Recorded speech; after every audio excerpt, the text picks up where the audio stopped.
What's one rule that your school workplace has implemented that absolutely backfired? My high school banned girls from wearing any shirt that exposed their bra straps because seeing a bra strap would give high school boys evil thoughts. Most of the girls in school responded by wearing the same shirts they'd always worn, without bras. As a teenage boy, it was a happy couple weeks. The school tried to then mandate that all female students wear bras, until a male teacher asked a 15-year-old if she was wearing appropriate undergarments or not. She called him a pervert. Her parents, who thought the whole dress code things was as stupid as most of the students, threatened a gender-biased harassment suit against the school. Everybody in charge panicked and it all went back to the way it was before they tried to change anything. Until a male teacher asked a 15-year-old if she was wearing appropriate undergarments or not. This is my favorite tale. The thought of the yawning chasm that opened up beneath this rules makes me chuckle. During our general meeting last week, the owner of the company went on a bit of a rant about negative reviews of management on a popular jobs website with a green logo. He demanded that we stop posting negative reviews immediately and shamed anyone in the room who had done so. As you can guess, people doubled down and posted their grievances on the same day as the meeting. The green logo company doesn't take too kindly to that sort of behavior. Seriously, they will terminate service if management is caught doing that. Report it. Because of rumors of a drug problem in the school, the administration decided to drug test students. The media jumped all over that. Violation of our civil rights or something. The initial statement was that anyone who failed the test would be kicked out of school. After the 40th or so kid failed, they changed the policy to mandatory meetings with the counselor. After the 100th kid failed, they hired another counselor. Our school just brought in drug-sniffing dogs that would randomly come into classrooms. The thing was, the sheriff's department would always be parked in front of the school before the first bell with clearly marked K9 cars. So anybody who had drugs would see the cars and just skip school that day. Absences increased massively. No personal conversations. The office would be silent for hours and motivation took a huge nosedive. If the owner heard a personal conversation, he would call the person out and yell at them. God, that owner was a dong. Glad I got out. I took over managing a group whose previous boss had this rule. Productivity skyrocketed. The part I'm most proud of is the employee I was warned about being lazy and belligerent became one of my best assets. All it took was to treat him with respect. My old boss tried implementing an incentive scheme for the underperformers while anyone who consistently did well received nothing. 3 of us quit within a month. We used to be allowed to stream music etc on our computers. Spotify was an approved program and would come installed on your computer. Someone complained about productivity despite us always doing our work, and so they banned streaming of any kind on our computers. But now everyone just listens on their phone, so you walk around the office and nearly everyone has their phone out now, so it looks even worse when sponsors come into the office. Yo, Pandora, Spotify, and YouTube are easily my best work friends. Banging out emails all day without listening to music would be borderline unbearable. Work instituted a points system for being late or calling off sick. Accrue too many points and you get written up, fired if it continues. They doled out the same number of points whether someone was a minute late or called off altogether. And if an absence lasted up to 5 days, it was still only one absence. So anyone who overslept or encountered heavy traffic and was running late would just stay home for the rest of the week. After several months, they decided that being late was only worth half a point. In our office, we're not allowed to have more than 14 consecutive days off. So one guy booked a cruise for a month, booked off 14 days, then 1 day back, then another 14 days off. He called in sick on his 1 day back. We weren't allowed to be friends with kids in grades above us, but we could be friends with kids in grades below us. That rule didn't last long. Turn to your left and shake hands with the person standing next to you. At an industrial site I used to work for, they introduced an absolutely no overtime policy. The people that most commonly worked overtime were the maintenance guys. They had to cut out their preventative maintenance in order to make their hours while being available for all shifts. It took 3 months of daily breakdowns before they decided to try something else. How more maintenance would be a good compromise to that rule? Boss insists that lunchtime is from 12 o'clock 12:30 p.m. No exceptions. Lunch is not paid time. The second day he comes in hot to trot with something for me to do between 12 o'clock and 12:30 and needs it done right away. I look over at my clock, which says 12:09 or whatever, and say, you said yesterday that lunch is from 12 o'clock to 12:30. No exceptions, and went back to my sandwich. If I don't get paid from 12 o'clock to 12:30, there's no way in heck I'm working for free. College removed chairs in cafeteria so people wouldn't hang around. Now people just don't eat at the cafeteria. It's a ghost hall and most of the food is thrown away daily. Really sad. God forbid anyone socialize in a building of the college they're paying for while eating food they are also paying for.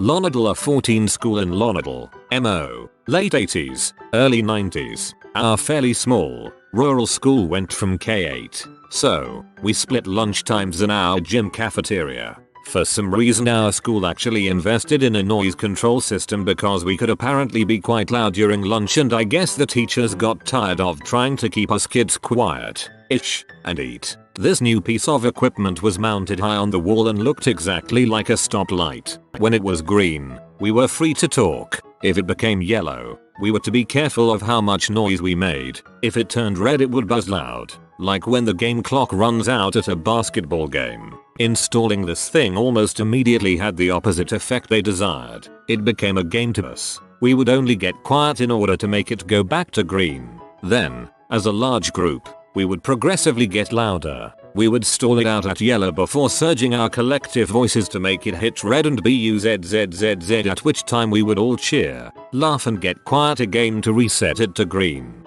Good times. That's why they frown on putting breathalyzers in bars. Turns it into a competition.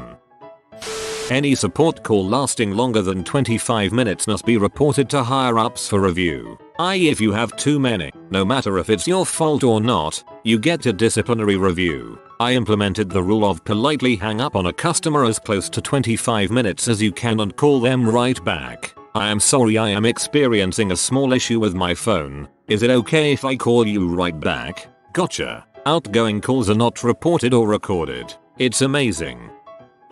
Any software related to job, whether written inside or outside company time, belongs to the company, me. So if I write and release malware at home, it's the company's problem? The clause was immediately removed. Outside company time, that has got to be illegal.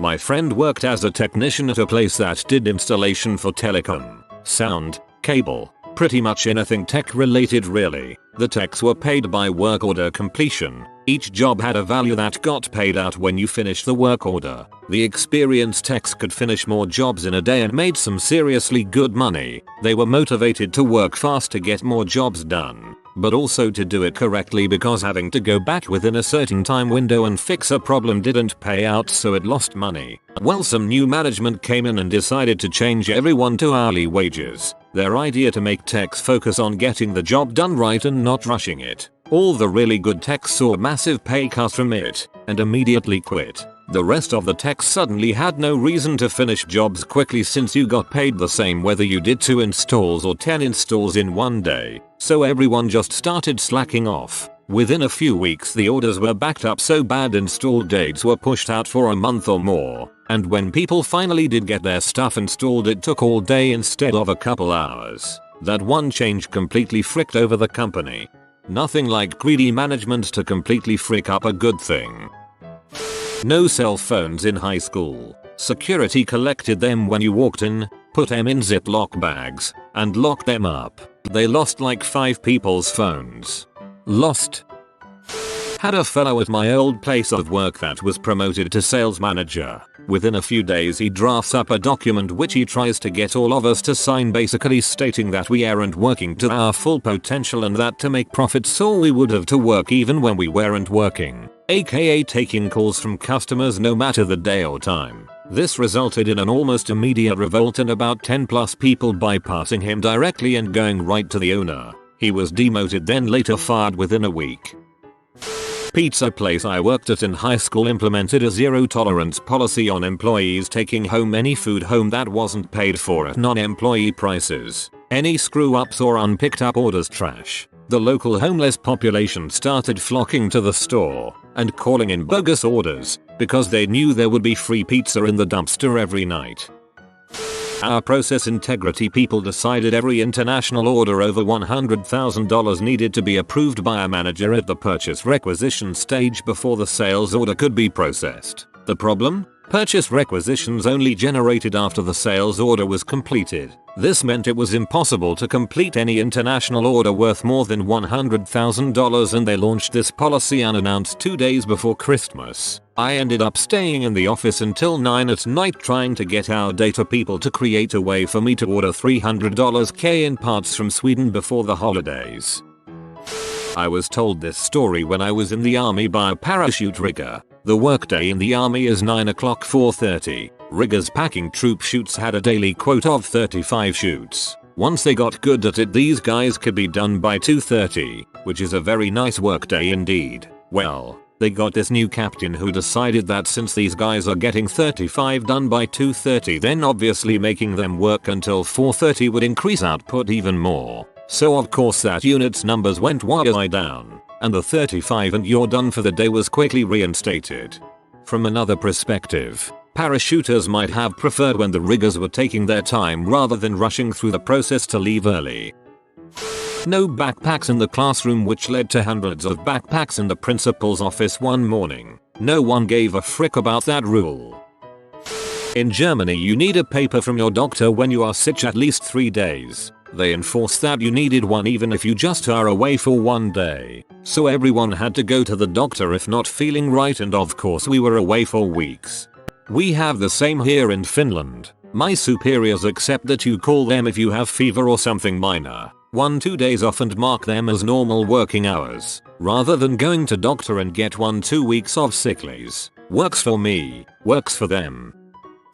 A big shipping company I worked at for a couple months said we would be working 7 AM to 4 PM. They didn't tell all the new employees, including myself, that holiday hours were going to be 7 AM to whenever the frick we feel like telling you to go home, around 10 to 11 PM. Naturally, people would get in 5 to 7 hours of work and go on break, then just not come back. That led to we can no longer allow lunch breaks. Me and roughly 50-70 other workers quit on the spot. The deputy head of our school banned fidget spinners, and rightly so. In his defense, they were everywhere. On the final day of year 11, someone hacked his school intranet login and edited the bulletin, leaving a notice in his name, saying that fidget spinners were now not only unbanned, but mandatory, and that aficionados could come to his office and learn tips and tricks from him. Real world heroism. Stopped giving kickback for walk-in sales. I work at a hotel and the high management had the bright idea not to give us anything for charging walk-ins, late checkouts, early check-ins and upgrades. So now we give them for free whenever we can. Then some shat will leave that certified as they were and charged for X after talking to Y in their TripAdvisor review.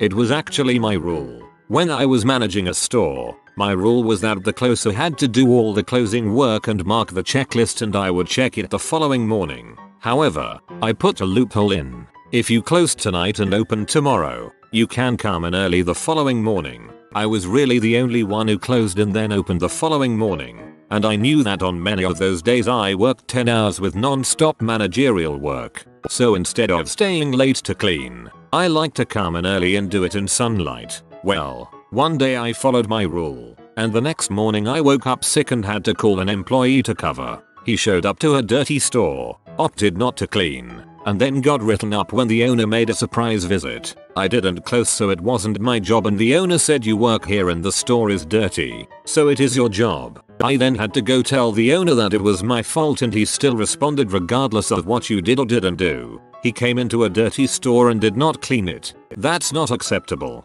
I removed my rule change and just made it mandatory to clean before leaving, LOL. A few years ago we weren't allowed to stand in groups bigger than 4 at our school because this old teacher told us it was gang behavior and encouraging gang violence. One day my entire year of like 100 plus people got in a massive group screaming gang gang and throwing gang signs on our school field, so they had to bring every single teacher out to try and split us apart for a straight 20 minutes. Best school day ever. We did a mass hug around the flagpole, then spent 3 days holding any hand of any person you walked by. This was after they told us we could not touch anyone.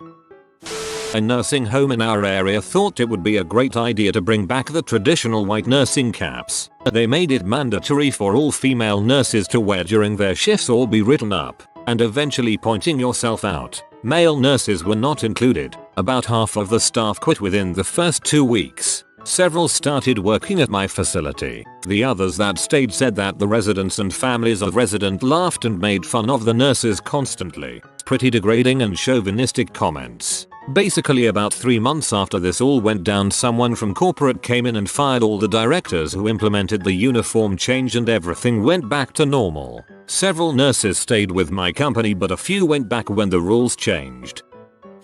Used to work in an inpatient treatment facility. One of the perks was that meals were provided to staff members. The new CEO decided that it was far too expensive to feed clients and staff and put the kibosh to it in an effort to trim the food budget. The food at this place used to be decent, with a competent cook who knew how to use fresh ingredients. Now the food provided is processed and gross. Last I heard, the cook quit and they have the handyman preparing meals. The kicker? The food budget has gone up because now the food is all pre-made frozen. The clients hate it and most of it goes in the trash.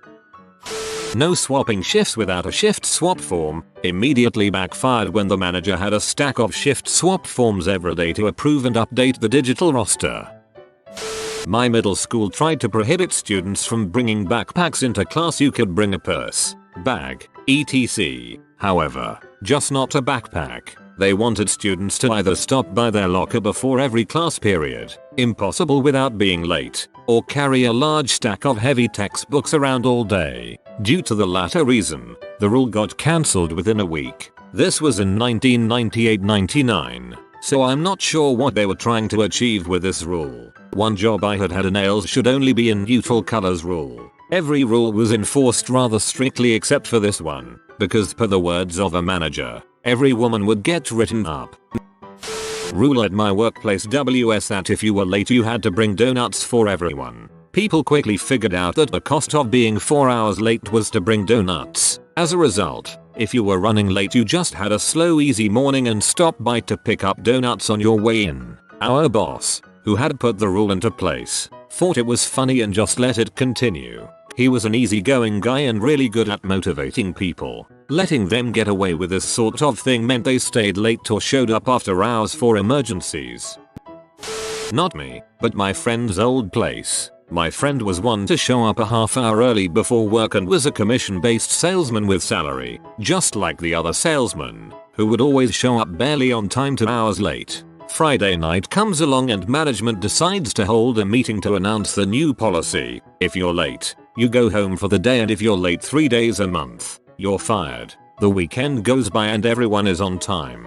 During the week, a few people call out sick right as the store opens. The weekend is coming up and my buddy is scheduled for Saturday, but not Sunday or Monday, and he's going to Disneyland with his wife, who has Saturday, Sunday and Monday off. Friday night he packs his wife's car. Saturday comes along and he's in the parking lot a half hour early. He pops in his favorite cassette, fires up a joint, and proceeds to hotbox his car. He walks in 5 minutes late, reeking of pot, looks at the clock, and then to his boss in front of the whole sales floor, and loudly says, "Oops, I'm late. Guess I need to go home," with a crap-eating grin on his face. The bosses started backpedaling the policy and started to tell him it wasn't for him and they'll let it slide. He loudly stated that it wouldn't be fair if they made an exception for him and that he would see them Tuesday. When he got back to work on Tuesday, the policy was gone. Same company years later hired some absolute genius of an accountant who sold the idea to management that employees were making more than management, and that they should go from commission to salary. All the top salesmen jumped ship ASAP. The remaining bottom feeders got a raise compared to their normal salary and commission, and they didn't have to do crap all day to get it. Less than a year later, they shut their doors for the last time. Jesus Christ. What fool thinks it's a good idea to completely remove the incentive for selling things? That's how you go from a place of business to Walmart FFS. One of top managers for my work decided that everyone who's worked there for 7+ years had to do a special online training course that consisted of two 400+ page volumes of leadership training followed by a 25 question test for each volume. You were expected to complete this within 1 year of being automatically signed up for the course. Failure to pass the tests or to complete the course by the end of that year rendered you ineligible for promotions and almost guaranteed to be laid off within a year. So many people tried to take the guaranteed severance package option by not doing the course that they had to change the rule that you wouldn't get laid off or not promoted, but you still had to do the course. People still didn't do it. That guy finally left shortly after and a new guy replaced him and promptly chucked that course and the whole idea of it into the garbage. When my school moved to a newly built site, they also tried to establish a new rule or set for a new generation or something. The first one, because they loved their fancy new building so much, was that nobody was allowed to leave the building until the end of the school day, including breaks. The front door would literally be locked unless there was a fire alarm. Suffice to say either nobody turned up or a lot of fire alarms were pulled before the rule was thrown away. There were also military-style uniform inspections at random throughout the day, and they looked to us, I was in 6th form, to set the example for the kids. However, they were so overzealous and dictatorial that it became comical, and we all very quickly stopped caring and told them to send us home or get lost and stop treating us like trash. There were more stupid rules like this, but our first group of 6th form ended up tearing them all down in a couple of months. I didn't reach my 6th form until much older in life. Great work, horses. Phones should be stowed away in a box in the front of the classroom. Everyone was like, me, we'll see how it goes. In other words, number. Yeah, like I'd leave 800 pounds sitting in a box in the front of a classroom full of people still learning morals. Programmer here. Management implemented an agile work tracking system that measured programmers by the amount of feature requests they completed. We quickly figured out how to game that system by breaking everything down into the maximum number of feature requests we could imagine. We'd make separate feature stories for make new button, make button blue, make button respond when clicked, make new page for the new report, run business logic to get results, display results in grid, set font for grid, make grid sortable, make back button return to previous page. We became great at dividing a one-day task into 21-hour tasks. Management loved it. Our team looked 20 times as productive and became an example to show off our process as the best performing team, despite producing far less actual work and more useless form filling.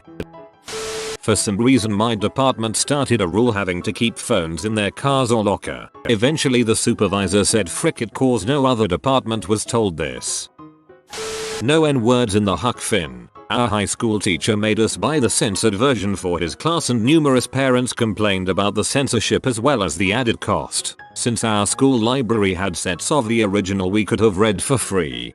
It's history. Embrace it. Accept it. Don't repeat it. Oh gosh. In school back in the day we participated in a diversity-driven activity carried out in the form of the Wall of Tolerance or something along those lines. Basically we had to write down stereotypes and put them up so we could tear them down. It ended up looking like the wall of racism. It was so bad. I'm just glad we didn't end up on local news.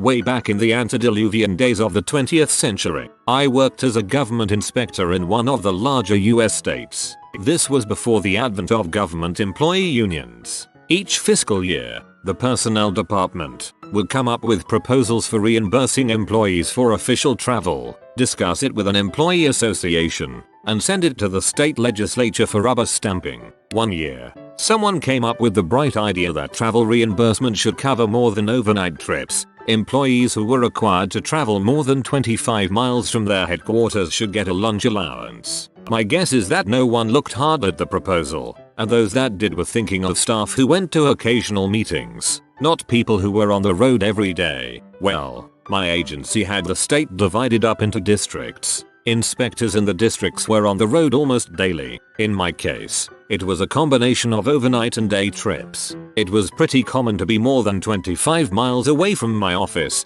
and my colleagues and I discovered that it was easy to change pretty common to almost always. Multiply that by not only my own agency staff, but staff in every other agency that did field work. We cleaned up on the lunch allowances. The state budget for employee travel was completely blown before the year was half over. And, as soon as legally possible, the rule was changed to cover only specific emergency conditions. Parents of Reddit, what lessons have to try to teach your kids that completely backfired? As good people, we taught our kids that littering isn't nice. As humans, we also let some curse words fly in front of them. We were at our city's 4th of July celebration when the oldest was 4. We were walking around and someone tossed their trash on the ground. Captain Litterbug flew into action, picked up the trash and yelled, "Hey butthole, you drop this," while tapping them on the butt. I wanted to teach my son the value of money and work ethic because he kept wanting Robux. I decided it would be a great teaching moment and a win-win opportunity as he was just getting to the age in which I think he should start doing chores around the house. He really wanted to buy some skin or something, so I created a chore chart and gave each chore a value. We established a schedule and everything. It was working out majestically. Every day without asking he was doing dishes, cleaning his room, picking up the dog poop. It was epic. Then one day, I came home and nothing had been done. I asked him, "Hey man, what's up with the dishes? Oh, and go pick up the dog poop too." He simply replied, "Nah." Fighting back rage, I simply said, "Excuse me," he said. He made enough money over the last X days that he bought his skin and he was good now. It was hard to argue. This is like the same effect going to a hotel has. You go to this clean place, where food is delivered to your bedside, and no one is ever making you do anything. Then you go back to your crap job and crap life of having to pick up after yourself. Till that teaching kids lessons is like getting your wish granted by Bag Genie.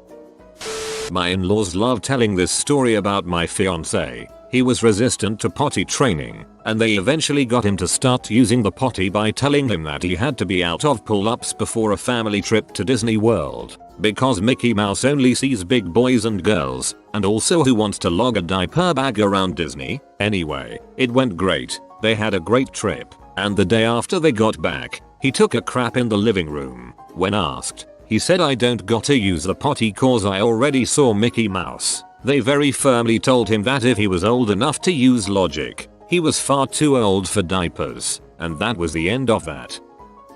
When my older son was about 3 or 4 years old, we realized he was starting to act very spoiled and materialistic. We always tried to make him see how lucky he already had it, but he constantly begged us for every toy, candy, and treat he saw anywhere and everywhere. Around that time, I came across a great photo spread that involved the photographer traveling around the world and snapping photos of different children with their most prized possessions. Of course, the kids in the US, Canada, and Europe were mostly photographed in rooms filled with stuff. But there were also photos of children from impoverished nations, usually showing the child with only one old, dirty stuffed animal. I thought I was going to accomplish this brilliant parenting move by sitting him down and going through the photos with him. I'd explain how the kids with rooms like his were beyond lucky and he should feel more than satisfied with all of the great stuff that he had. Then I would show him the other photos and he would finally understand that there are so many other children in the world with far less than he had.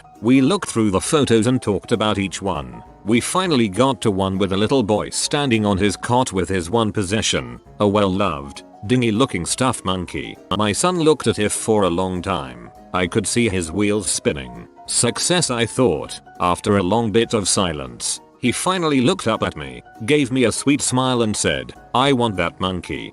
Captain Price, mission failed. We'll get him next time.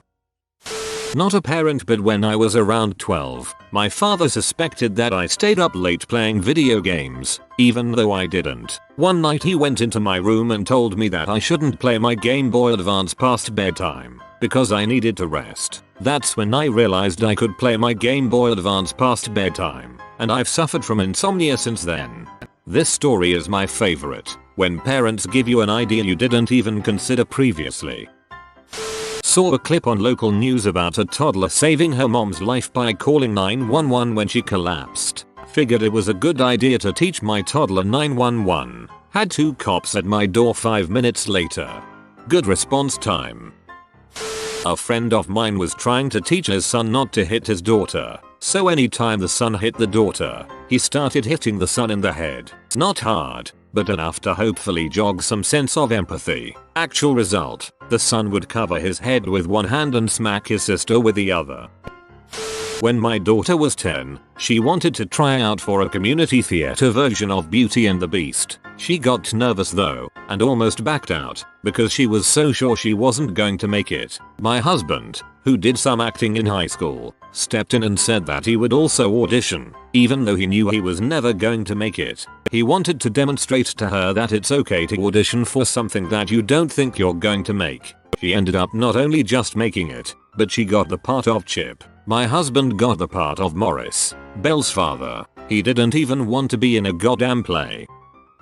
When my daughter was young, I was trying to teach her the value of money and decided to start giving her an allowance. She had a few tasks to do around the house, and afterwards on the weekends before we would go out, I'd give her $5. I explained that because she helped out and did her chores, she had earned money to spend on whatever she wanted. She happily accepted and stashed her money in her room. I thought nothing of it. Later that evening, before I tucked her into bed after reading to her, she goes to her money jar, pulls out $2 and hands it to me, and explains that it's for being a good daddy. After I got the money, I gave her a hug and told her I loved her. When she was asleep, I put the money and some more in her jar.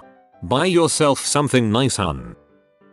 My aunt and uncle were trying to teach my cousin manners and wanted him to address people as Mr. and Mrs. They used each other as examples and consequently were known as Mr. Iannucci for 2 months. One of the funniest moments of my life was hearing my uncle describe how in the middle of the night, instead of dad, he started hearing Mr. Iannucci. Cracks me up every time.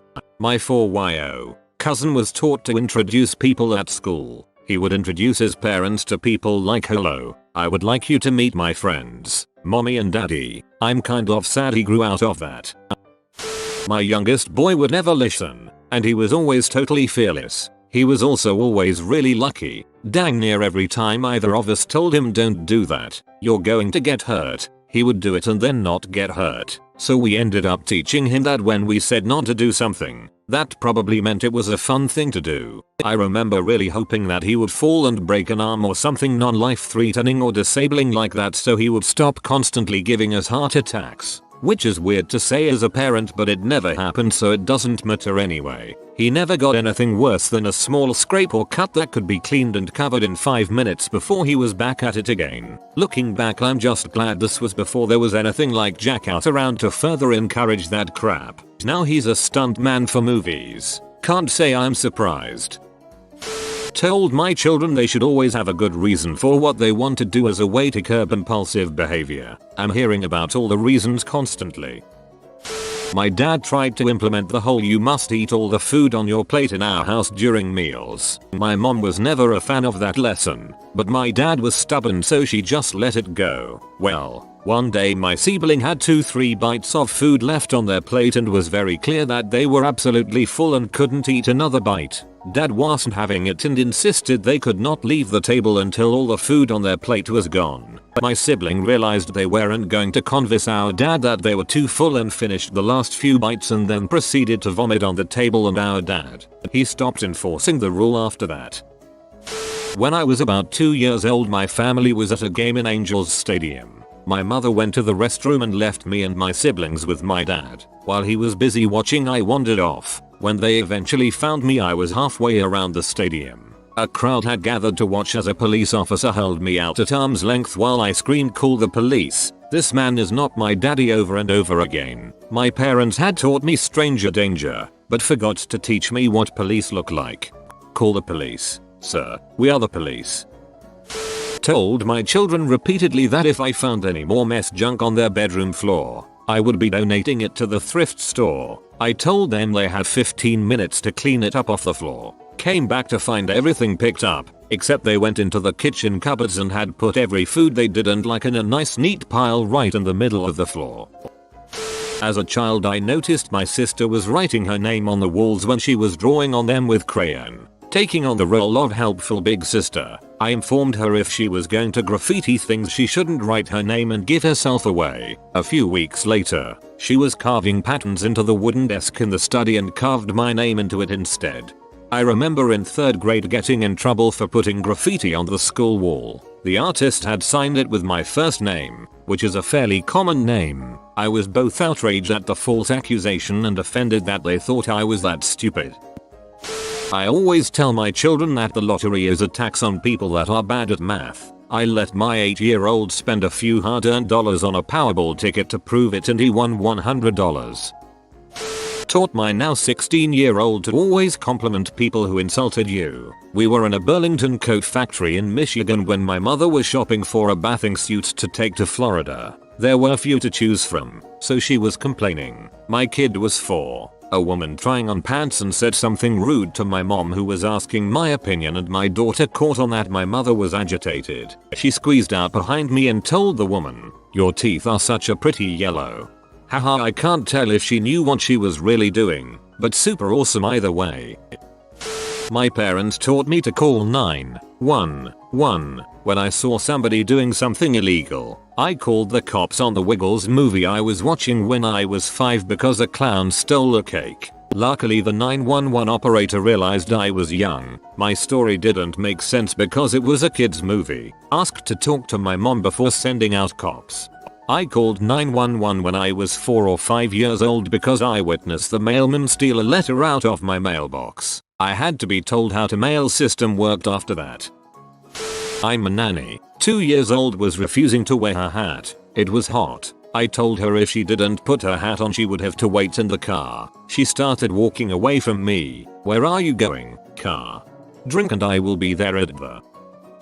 Playing carnival fair games is a waste of money. My son wanted to spend his $20 to win a Pikachu stuffed animal from his allowance that he saved up. We told him he would be wasting his money and he would not win. He spent $15 and won the biggest prize. To be fair, playing carnival fair games isn't a waste of money if you have the mindset that you are paying for the fun of the experience and not the prize. Taught my young toddler son how to go upstairs. I did not realize that going downstairs is in fact a completely different and far more dangerous skill set. Lucky for us, the kid seems to have finally grasped the finer points of head protection. Now I'm picturing a toddler throwing himself down the stairs with his arms wrapped around his head. When I was a Cub Scout, my family and I attended a large fundraising dinner. This included a raffle with many prizes, the best of which was a brand new pool table. At the time, I had an allowance of $2 a week. I asked my parents if I could use up my allowance money for the next 6 weeks and spend $12 on raffle tickets to try winning the pool table. Everyone wanted that prize, and everyone was adding handfuls of tickets. There were dozens upon dozens stuffed into the jar. My parents decided that this would be a good lesson about the dangers of gambling. They agreed to let me use my allowance for the next 6 weeks, but warned that I wouldn't win the prize and would not be given any more money for quite some time. I'd have to learn the hard way not to pay with cash I didn't have. I won the pool table. I tried the whole have your kids quote chores for pay and bid against one another. It's supposed to teach them about working for their money and not expecting handouts like an allowance. It turned into every time I asked them to do something I good, how much will you pay me? My parents had very clear lines about these are your chores and you do them because you are a part of the family, and these are things we are willing to pay you to do because they are either horrific or something we'd be willing to pay a professional to do. Hence that summer I got paid like $300 to clean up all that pigeon crap in the barn. People who sleep naked. When has it backfired? There was one morning in high school when my dad decided to wake me up for school by ripping the covers off me in bed. That was the last time that happened. We all know rude awakenings are the cause behind nude sleeping. I had a closet-sized single dorm room and people would always pull the fire alarm in the middle of the night and we'd all have to go outside. One time I was so drowsy I just walked out instinctively and halfway down the hall I raced back. Thankfully this was an old building so I didn't get locked out of the room. Either I'll burn or I'll make it out alive, but I'm going to wear pants. Not me, but I was spending the night at my friend's house in a suburban neighborhood. In the middle of the night his mom had let their toy fox terrier out to go pee and it got snatched by a coyote. She screamed and woke us all up. A Wolf got noodle. Within 10 seconds his dad was sprinting out of the house completely butt naked with a Glock in his hand and went running down the street. Came back about 15 minutes later with the dog and obviously still completely naked. Not all heroes wear capes or clothes. One time my sister was hiding in my closet to wait for a bit until I was almost asleep so she could scare me. Unfortunately, she didn't know I was whacking it, and she jumped out to scare me right as I came, which ended up going all over her face and into her mouth. My mom heard the commotion and came into my room to investigate, and after seeing me naked and my sister covered in my jizz, got the wrong idea. To make a long story short, I now have to frick both of them every night so they won't tell my girlfriend. I hope this is a joke, lol. I locked myself out of my flat whilst sleepwalking. My girlfriend was on holidays so I had to wait until morning, borrow a towel off a neighbor and then walk about a mile up the road to the estate agents to get a spare key. I would have lent more than a towel, jeez. When my little cousin, who is a male, pulled my blankets off to wake me up, he was not expecting his oldest female cousin to be completely nude. That was a very awkward moment. It was at that moment Timmy didn't like Legos anymore. I don't know if I would call it backfired, but when the suicidal girl that's staying the night at your brother's house because they're watching this girl for suicide reasons, wakes you up in the middle of the night and is sitting right on top of you telling you that you have to talk her down right then and there or she's going to kill herself in front of you. Yeah, you would probably just rather be clothed for that encounter.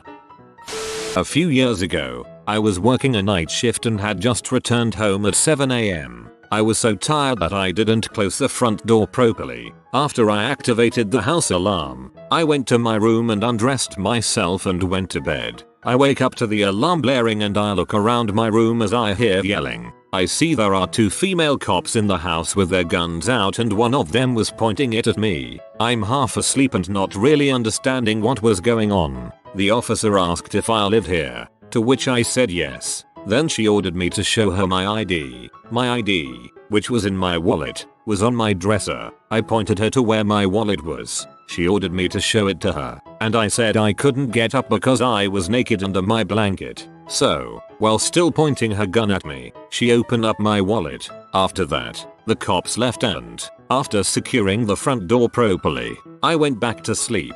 My favorite part is that 2 trained professionals found it conceivable, and even probable, that someone broke in to take a morning nap like frickin' Goldilocks.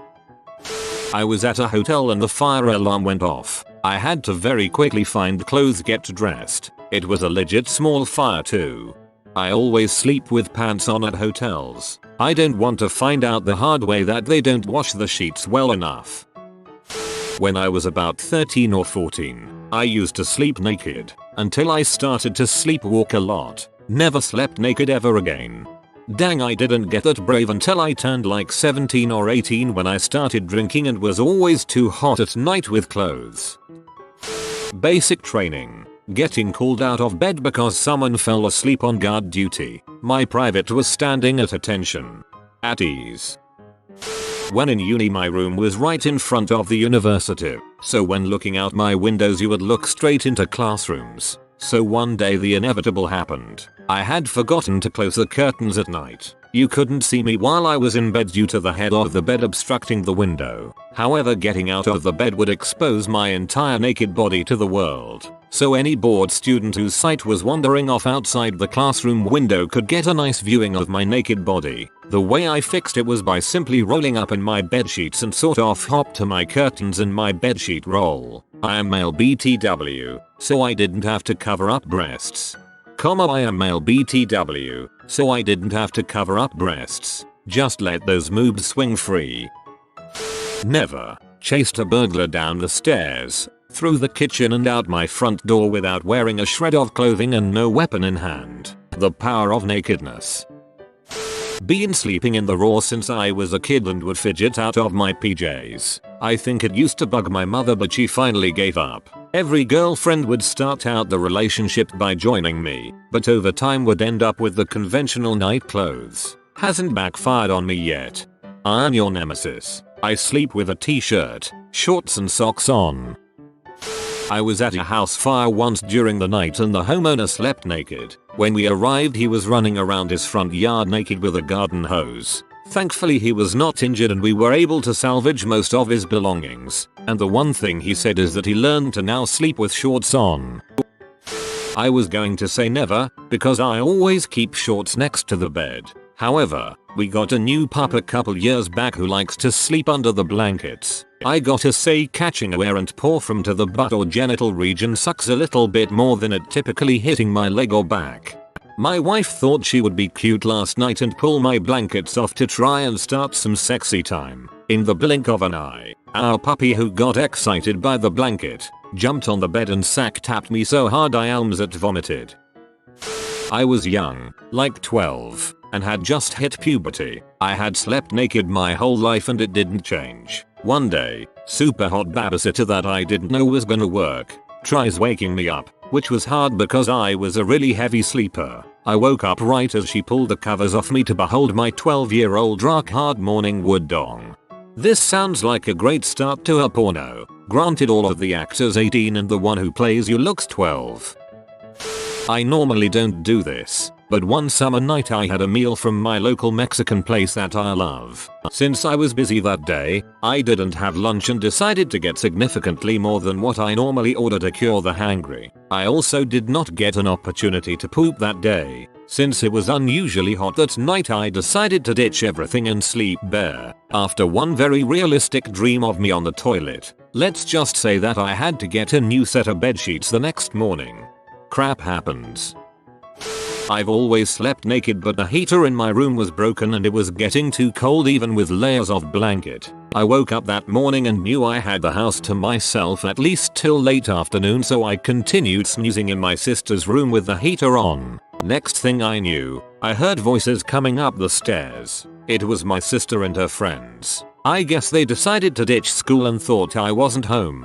I had no other choice but to roll over and hide under the bed. They were hanging out in that room for a good 2 hours and I was under the bed completely naked the whole time. That was almost 15 years ago and she still has no idea. Casually sits under bed for 2 hours completely naked. I started somewhere in high school because of night sweats. In college I moved into an on-campus apartment alone and the very next morning I woke up to 3 grown mid-50s dudes with their faces in my window. My bed was directly below the window. University housing gave some BS excuse about my window needing maintenance. Just my window specifically. None of the others in the entire complex. The window wasn't even designed to open. I think they were being pigs, but I was 1,000 miles away from anyone who cared about me and just let it go. Technically that is illegal, as universities are still bound by landlord-tenant laws. They are required to give you 24 hours notice before any form of non-emergency maintenance. Not me, but an old friend's father. They own a cabin in Northern California out in the wilderness and go up a time or two every year. One night, her dad decides to sleep outside on the porch in a sleeping bag, of course in the nude. While he's sleeping, a bear sneaks up to the porch and grabs one of their coolers. This wakes him up and he sees a small bear trundling away with their stuff. This 6'3" large, naked man gets out of his sleeping bag and begins chasing the bear while screaming at the top of his lungs. This scares the poor little bear, so he drops the cooler and hightails it. They still have the cooler to this day, complete with teeth marks. When I was 16, my stepsister woke me up to tell me that Tim Hortons was on the phone. I had applied for a job there. I jump out of bed, and both of my arms are numb. I fumble around spectacularly trying to cover myself with my blanket in order to get to the phone. I run to my dad's room and pick up the heavy marble and gold rotary phone and smash myself in the forehead with it. I got the job. Fortunately nothing yet for me personally, although TBH I don't sleep naked too often, especially this time of year. A university flatmate had a boyfriend with a supposedly fairly bent dong. She claimed it was the result of a nighttime falling out of bed, landing penis first with an erection. Crunch.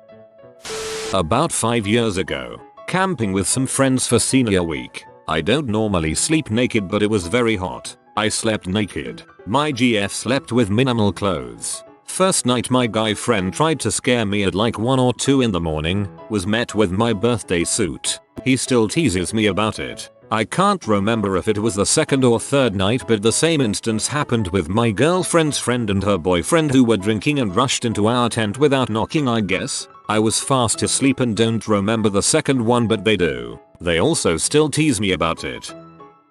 I wouldn't say it backfired, but there have been 2 times things went kinda sideways. Once when my daughter's heart respiratory monitor's alarm went off in the middle of the night, I jumped out of bed and performed CPR. Turns out I just forgot to plug the machine in, and its low battery alarm was the same as your kid is dying alarm. After I got the alarm handled and was checking baby, my father from the bedroom doorway asked if everything was okay. I said yes, it was all good, and he shut the door and left. I thought it was weird that he was standing outside the doorway looking at the ceiling. It wasn't until later when I was finally going back to sleep that I realized I was mostly nude, except for a postnatal diaper thing. I was unclothed. Laughed so hard I woke the baby again. Months later, another event happened. By this time, baby no longer has a monitor and hasn't stopped breathing for months. She's healthy enough to co-sleep, and I was rocking that bedtime nursing. Well, in the middle of the night I wake up, BC, there is something biting my nipple. Turns out baby woke up and decided to help herself to a midnight snack. Except she didn't get a good latch. Got frustrated and freaking bit me. I tell her that story every chance I get. Why can't I have an ABC? Well, when you were about 4 months old. Why can't I go to Ziz? Well, one time when you were very little. Once when Raz in college knocked at my door in the middle of the night and it took me a second to get up and get dressed. They were sus of me. Other than that, been nothing but great. Even got my partner hooked on sleeping the same way. I was in the mental hospital, and my roommates and I were pretty close, so I was fine sleeping in my underwear. Sleeping there sucks, so I'd do anything to get a little more comfortable. Anyways, you get 15-minute checks there, even through the night. I guess I wasn't ready when they shined the flashlight in and I covered up quickly. I got in trouble and was put on boundary precautions. There was a red dot by my name on the whiteboard, so everyone knew. From then on I had to sit one couch square away from everyone. Carefully monitored for the rest of my stay so I didn't get too close to my mental peers. One time I got up to get a glass of water in the middle of the night. I then fainted. The glass broke, and I fell on the shards. I woke up in a pool of blood right after. An extra layer could have probably helped with getting less cuts. Never. Been married twice. Pajama wife, my ex, and naked wife. The marriage with naked wife is, shall we say, much healthier. Voice. My crush came over to study with me and I walked out butt naked. She just looked away. We've been dating for 4 years now. She peeked and liked what she saw. I think of my poor husband on vacation in Europe. The one time I convinced that man to sleep naked so he can be more comfortable, lol. We wake up to what we thought was the middle of the night, to blaring fire alarms in a hotel in London. He rarely sleeps naked, so he bolted out of bed assuming he was in boxers, grabbed his slippers and ran out the door. Meanwhile I was getting dressed right behind him trying to get his attention to get dressed. He kept thinking I was worried and was yelling over me. I managed to get clothes on while he remained naked. We ran down 4 flights of stairs, made it to the front desk to ask what the commotion was about, only to find out it was 4 PM and this was a routine test of the fire alarms throughout the hotel. The hotel clerk then looked at my husband and said, despite being in Europe, we have a strict no nudity in the hotel lobby policy. I died laughing. My husband finally realized he wasn't dressed, looked at me and my pajamas and started to grab Kleenexes to cover up. The whole way up to the hotel room in the elevator he was upset I didn't tell him. I couldn't stop laughing so I began to cry. We looked like a hot mess getting out of that elevator. Best vacation story ever. When the fire alarm went off in the middle of the night at my dorm a few weeks ago while my roommate was gone, I practically fell out of my lofted bed, threw something on, and filed outside with everyone else. So disorienting, the experience effectively halted that habit of mine, lol. The first time that my brother introduced his wife, girlfriend at the time, to our family was on a ski trip. We rented a condo near the resort we were skiing at. Long story short, an unfortunate series of events ended up with that condo burning to the ground. When we were awoken by the fire, my dad rushed out of his bedroom butt naked to fight the fire. The first time my brother's wife met my family, she literally had to fight a fire using mugs of water from the sink, alongside my nude father. Every winter night when the sheets are ice cold upon initial descent, but the discomfort of wearing clothes outweighs that, so I know what you mean. Not really backfiring per se, but this made, and makes, my wife laugh whenever she thinks about it. A few weeks ago, we heard a crash at about 2:30 am. I groggily grabbed my 9mm. Shotgun is locked up downstairs while I research new safes, and went to investigate. I cleared the entire house buck naked. I went back to bed, locked my 9mm back in its case next to my bed, and laid down. About 2 minutes passed before we both started laughing hysterically about me walking through the house naked with a gun. Naked Gun, the more live action remake.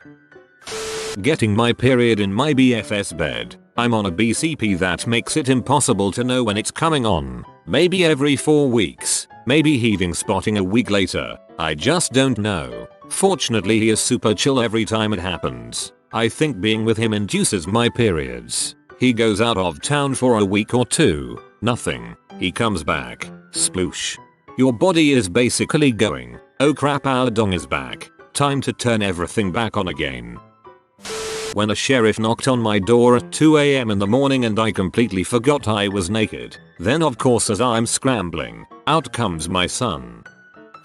This happened to a friend neighbor of mine. It was a warm summer night, and my friends, a couple, that lived across the street from me at the time woke up to their phones blowing up from calls and texts from their next door neighbor. The neighbor said it looked like their house was on fire. So he got out of bed, naked, ran to the other side of the house where the massage room, she does massage work out of their home, has flames crawling up one side of the wall. A candle was left on a small wooden shelving unit and the unit caught fire. My naked friend picked up the fiery unit and ran it outside to the backyard and hosed it down while the next door neighbors were watching over the fence to make sure it was taken care of. His wife was inside pouring water on the flames that had reached the floor and part of the wall. All was fine. They put it out but the neighbors got a good show. I used to work as a restaurant manager, so my days off were like Tuesday and Thursday, which meant sometimes I'd drink myself silly on a Monday night because all my friends were working. So one such Monday night I drink a bunch and wake up in my bed hungover on Tuesday morning. Then I notice the door to the bedroom is closed. This is weird because my wife and I sleep with the door open or else the cats scratch at the door all night. So I peek my head out of my door and I see that the door to the spare bedroom is cracked open. This is also weird because the door to that room is always kept closed. Something is wrong, and I'm still naked. I decide to investigate. I peek through the crack in the door and there is a man in there with a toolbox setting up plastic tarps. I immediately think that this mother sucker is in there setting up a kill room. But he hasn't noticed me. I have the drop on him. So I kick the door open, still naked, and charge and screaming, "WHO the frick are you?" He screams that he's maintenance and he's here to fix and paint the ceiling. I tell him I didn't put in any maintenance requests, but the tarps and tools are starting to make sense. I told him to stay there while I finally put clothes on and turns out he was in the wrong apartment. But that's the story of how I almost killed a maintenance guy who I thought was in my apartment to kill me, while naked. Both me and husband used to sleep naked. There was an earthquake in the very early morning, so we each grabbed our 2 kids and ran outside, just in time for the newspaper man to see us. If someone sees me naked when I don't plan for them to, then that's their own fault. If I am in my room it's fair game, and I don't have shame or care really. Other people have penises and vaginas, usually one or the other, but I am not judging. So, why does it matter if they see mine? Just don't stare and we won't have much to talk about, lol. I like the cut of your jib. My wife and I have an annoyingly shaped emperor-sized duvet that's very slightly off square at 7 feet by 6 feet. We've lost count of the number of times we've put the duvet cover on at 90 degrees and ended up with empty sheets at the side and bunched duvet at the top and bottom. It's far more annoying than it sounds. especially when the first person into the bed has snuggled down without noticing there's an issue and ends up in a bedding tug of war when the other sleeper arrives. One evening my wife had retired early with a bad back and had started watching Netflix in bed. An hour later I came up, stripped off, climbed into bed, and discovered I'd been left with a foot of thin covers with no chunky comforter inside. After much grumbling she agreed to let me turn the cover the right way around as the alternative was going to be a crappy night's sleep for both of us. So there I am, butt naked in the middle of the room, wrestling with half an acre of cloth while I try to turn the damn thing the right way around. Eventually I succeeded, plonked it back on the bed and my wife lay down and pulled the covers over me, and that's when the problems started. As I began to doze off I noticed a strange sensation from my groin. It started a little tingly and then, I dunno, kind of got cold and hot at the same time. It was hard to explain but it wasn't going away and it was getting stronger as time went on. It started mildly stimulating, with the expected results that would have, but quickly escalated to being rather uncomfortable. I mentioned it to my wife at the stimulating stage and she reminded me she had a bad back and wasn't interested. But as the pain increased and I began swearing she started getting worried as to WTF was going on. What had actually happened was my wife had slathered deep heat, mentholatum in the US on her back before going to bed. A small amount had rubbed off onto a patch of the duvet cover without her noticing. When I turned the cover around I'd inadvertently put that patch directly over my wedding tackle and quickly discovered why they advise against using it on areas of sensitive skin. It took 15 minutes for me to stop swearing and a full hour for the burning to calm down to a level where I could actually get to sleep. The only good thing about it was it cheered up my poorly wife no end, although her gales of laughter did nothing to improve my mood. There are YouTube prank vids of people putting deep heat in unsuspecting victims' boxer shorts. Having directly experienced the aftermath I can honestly say those people are complete wankers.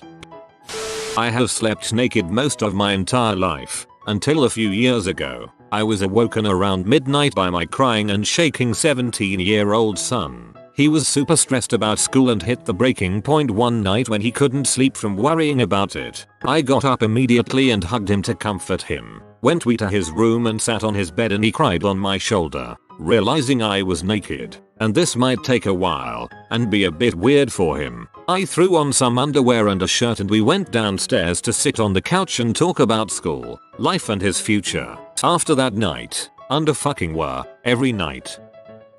I lived alone on the first floor of a 2-story 4-unit apartment building and I got up randomly and ran out of the front door of the building. The main door to the building locks automatically. The cold air hit me and I came to realizing I was locked outside naked. Panic sets in. I ran around to the back of the building to try to get into the back door that goes directly into my bedroom. Of course if it's locked, and in my panic I started to kick the door to try to blast it open. Well, this wakes up my neighbors, and a woman comes out, sees I'm naked and freaks out. Oh my god, he's naked. Her boyfriend comes out and sees me and yells, what the frick are you doing? I'm able to explain to him what is happening and he agrees to unlock the front door to let me back in. I run back around to the front and he lets me in and says that he never wants to see me again. At 7 AM I hear a knock on my bedroom door and it's the landlord coming to see WTF happened. He's a cop and was pretty chill about it. Said I was lucky to not get arrested. It also happened to be the day that I was moving out to a new place, so I'm sure my neighbors saw me moving and thought I got kicked out. That was 11 years ago and I've slept in a pair of shorts ever since. What random acts of kindness have backfired on you, making you wish you never attempted them to begin with? When my family and I were on 4th of July vacation, we were hanging out on a beach. My dad sees a girl splashing and screaming for help out in the water. Apparently these two girls, who were probably somewhere around 12, got caught swimming too far out. One girl got a hold of a boy and the other was starting to panic. He runs into the water and swims over to her. He gets a hold of her and starts to swim her toward shore, but she is panicking and struggling and trying to push him under to keep herself up. The girl's family was in a boat not far away. They see the commotion and come rushing over. They thanked my dad and asked if he wanted a ride back to shore. When they get into the boat, her dad asks if she's okay and she tells them he was trying to look down my swimsuit. It was a very quiet ride back. My father is a Vietnam Navy vet on vacation with his wife and kids, building fricking sand castles. When he recently told me this story, I was young and only vaguely remember it. He said to me, "What the frick am I trying to get a peek at? An 11-year-old squirrelty? Props to your dad for giving me the term squirrelty." Guy walks up to me while I'm pumping gas and says he's stranded and needs money for the bus. I give him $2. He walks inside the gas station and buys some Mentos candy. We make eye contact when he leaves. His smirk is ingrained in my memory. It makes me sad to think of this. I was on a charity project in Ghana and gave a kid I had become fond of a toy which she prized. I saw her very bruised back the next day at the school, but she wouldn't tell me why, so was badly beaten. Her mum brought the toy back that afternoon and apologized for her daughter stealing it. She promised that the little girl would think again before stealing in future. I tried to explain, but the mother didn't believe me and thought I was covering for the little girl. She was about 6. Gutted. That's horrible. If it makes you feel any better, I was in a similar situation as that girl when I was younger. If she was anything like me, she never blamed you and really appreciated what you did. Woman dropped her wallet in front of me while walking down Broad in Philly. Caught up to her to return it and got accused of not only taking her wallet, but taking the money that was supposedly in it. It was a good day. Old scam. I hope you didn't give her any money. My wife donated a kidney to a stranger. All bills were supposed to be taken care of by the recipient. We have been told that their insurance didn't pay enough and a collection agency is after us for $10,000. This started 9 months ago. The answer to this is your local TV station's consumer reporter. They will eat up this sort of story. It gives them a chance to bash the insurance companies and hospital. Also, unless you sign something agreeing liability, tell them to go pound sand. I flagged someone down on the highway who was driving with a flat tire. We both pulled over and they explained they didn't have a spare. I offered to drive them to the closest convenience store and back for a can of Fix-A-Flat. Not only did they ride in my car silently, offering no thanks, but they also stole my wallet out of my console when I wasn't looking.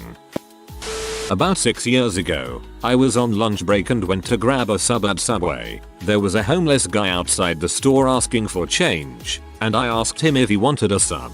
He said sure, and I invited him in to pick. We go inside and stand in line. At first I thought everyone would stare at the homeless guy, but I was rather surprised when nobody did. We had 2 people ahead of us, and I was just chatting with the guy and learned that he lost everything between the bad stocks and a cheating wife. Found out his name was Danny. When we were next in line, 2 police officers walked in and stood behind us. Not very unusual for this Subway, but the Danny got a little nervous. I started to place my order and told the other lady behind the counter to make him 2 of whatever he wanted. Right then, the cops just grab Danny and slam him into the ground and start to cuff him. No warning, no verbal commands. Just whipped him around and face planted him on the tile. I turned and tried to talk to the second officer, who pushed me away from him and into the drink cooler door, which then shattered. The other customers bolted outside while Danny was dragged outside by his cuffs. As I stood up from the push, the cop grabs me and rolls me over onto the broken glass and cuffs me. Now I carry a concealed firearm,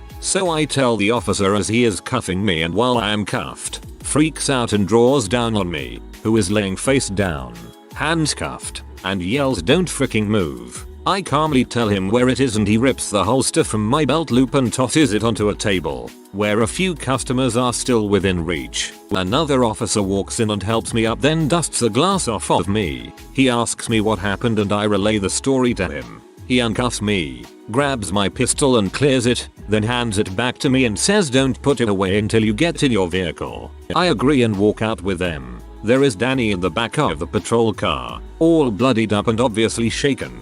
I ask the officer what the problem was, and unbeknownst to me, Danny was asked repeatedly to leave the property. When I brought him inside, it was considered criminal trespass and he was arrested. I told the officer that I invited him in for food and he said it didn't matter. A few minutes later, the aggressive cop walks up to me and hands me a paper. I look down and it's a notice of trespass for the same Subway and the entire shopping center. At first, I didn't know how he got my name and info, but when I got slammed, I had my wallet in my hand and he must have picked it up. I took the no trespass to court and got it overturned with ease, but found out Danny had to do jail time because of previous offenses and being a repeat offender. I even had a meeting with his judge about him, and the judge didn't care at all. Was walking in the park on a really hot day and there were a bunch of kids fighting over 2 freezies, Mr. Freeze, ice pops, whatever your region calls them. Now, these things are like 30 cents, so naturally I buy like 20 and go back and hand them all out. The kids are really excited. As I'm walking off, I turn to see an adult collecting the freezies back while looking at me. I kept walking, being all oh well, her problem. 2 cop cars tracked me down and questioned me for 3 hours. Now nobody gets ice creams. Freaking paranoia, seriously. An exceptionally small act of kindness, or courtesy, that backfired. I was at Walmart a couple days ago picking up the new Gears of War game. There was one associate in electronics, so I waited my turn to be helped. We retrieved the game from the display case and returned to the register to find a man standing, ready to check out. As I had between there first, the sales associate asked him to step aside so I could complete my purchase. This guy backs up, but not before rolling his eyes, looking back at me and scoffing. I am in no particular hurry, so I encourage him to go ahead. No problem. The customer proceeds to berate the cashier. Wow, I've never been asked to step away before. Where'd you learn those service skills? Ricky, are you the only one here? If I were your manager, I'd get someone else back here who knows how to treat customers. Ricky, I am a retail manager, and this crap makes my blood boil. I tell the guy, hey, you're kind of being a dong.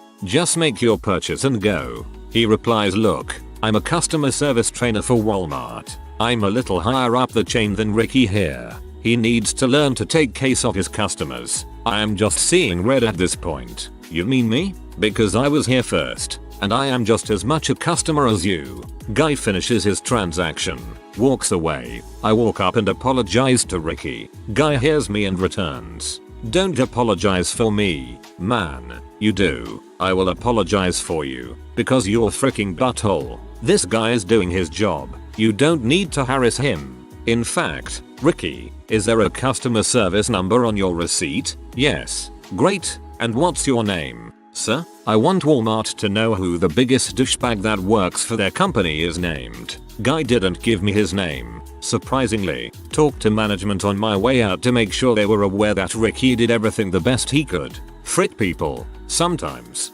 I like this comment because it's not sad. In college during the winter we had a heavy snowstorm. Everyone was walking to class and I was heading down the outdoor steps to the basement where class was. A girl was walking in front of me. She slipped and began to fall. Without thinking I reached my arms under hers to try and prevent her from falling. In doing so, I slipped and my legs went forward under hers. She landed on top of me and literally rode me like a sled down the stairs. She stood up and walked away. Never helped me up. Never said thank you. Never asked if I was okay. That hurt like a mother sucker too.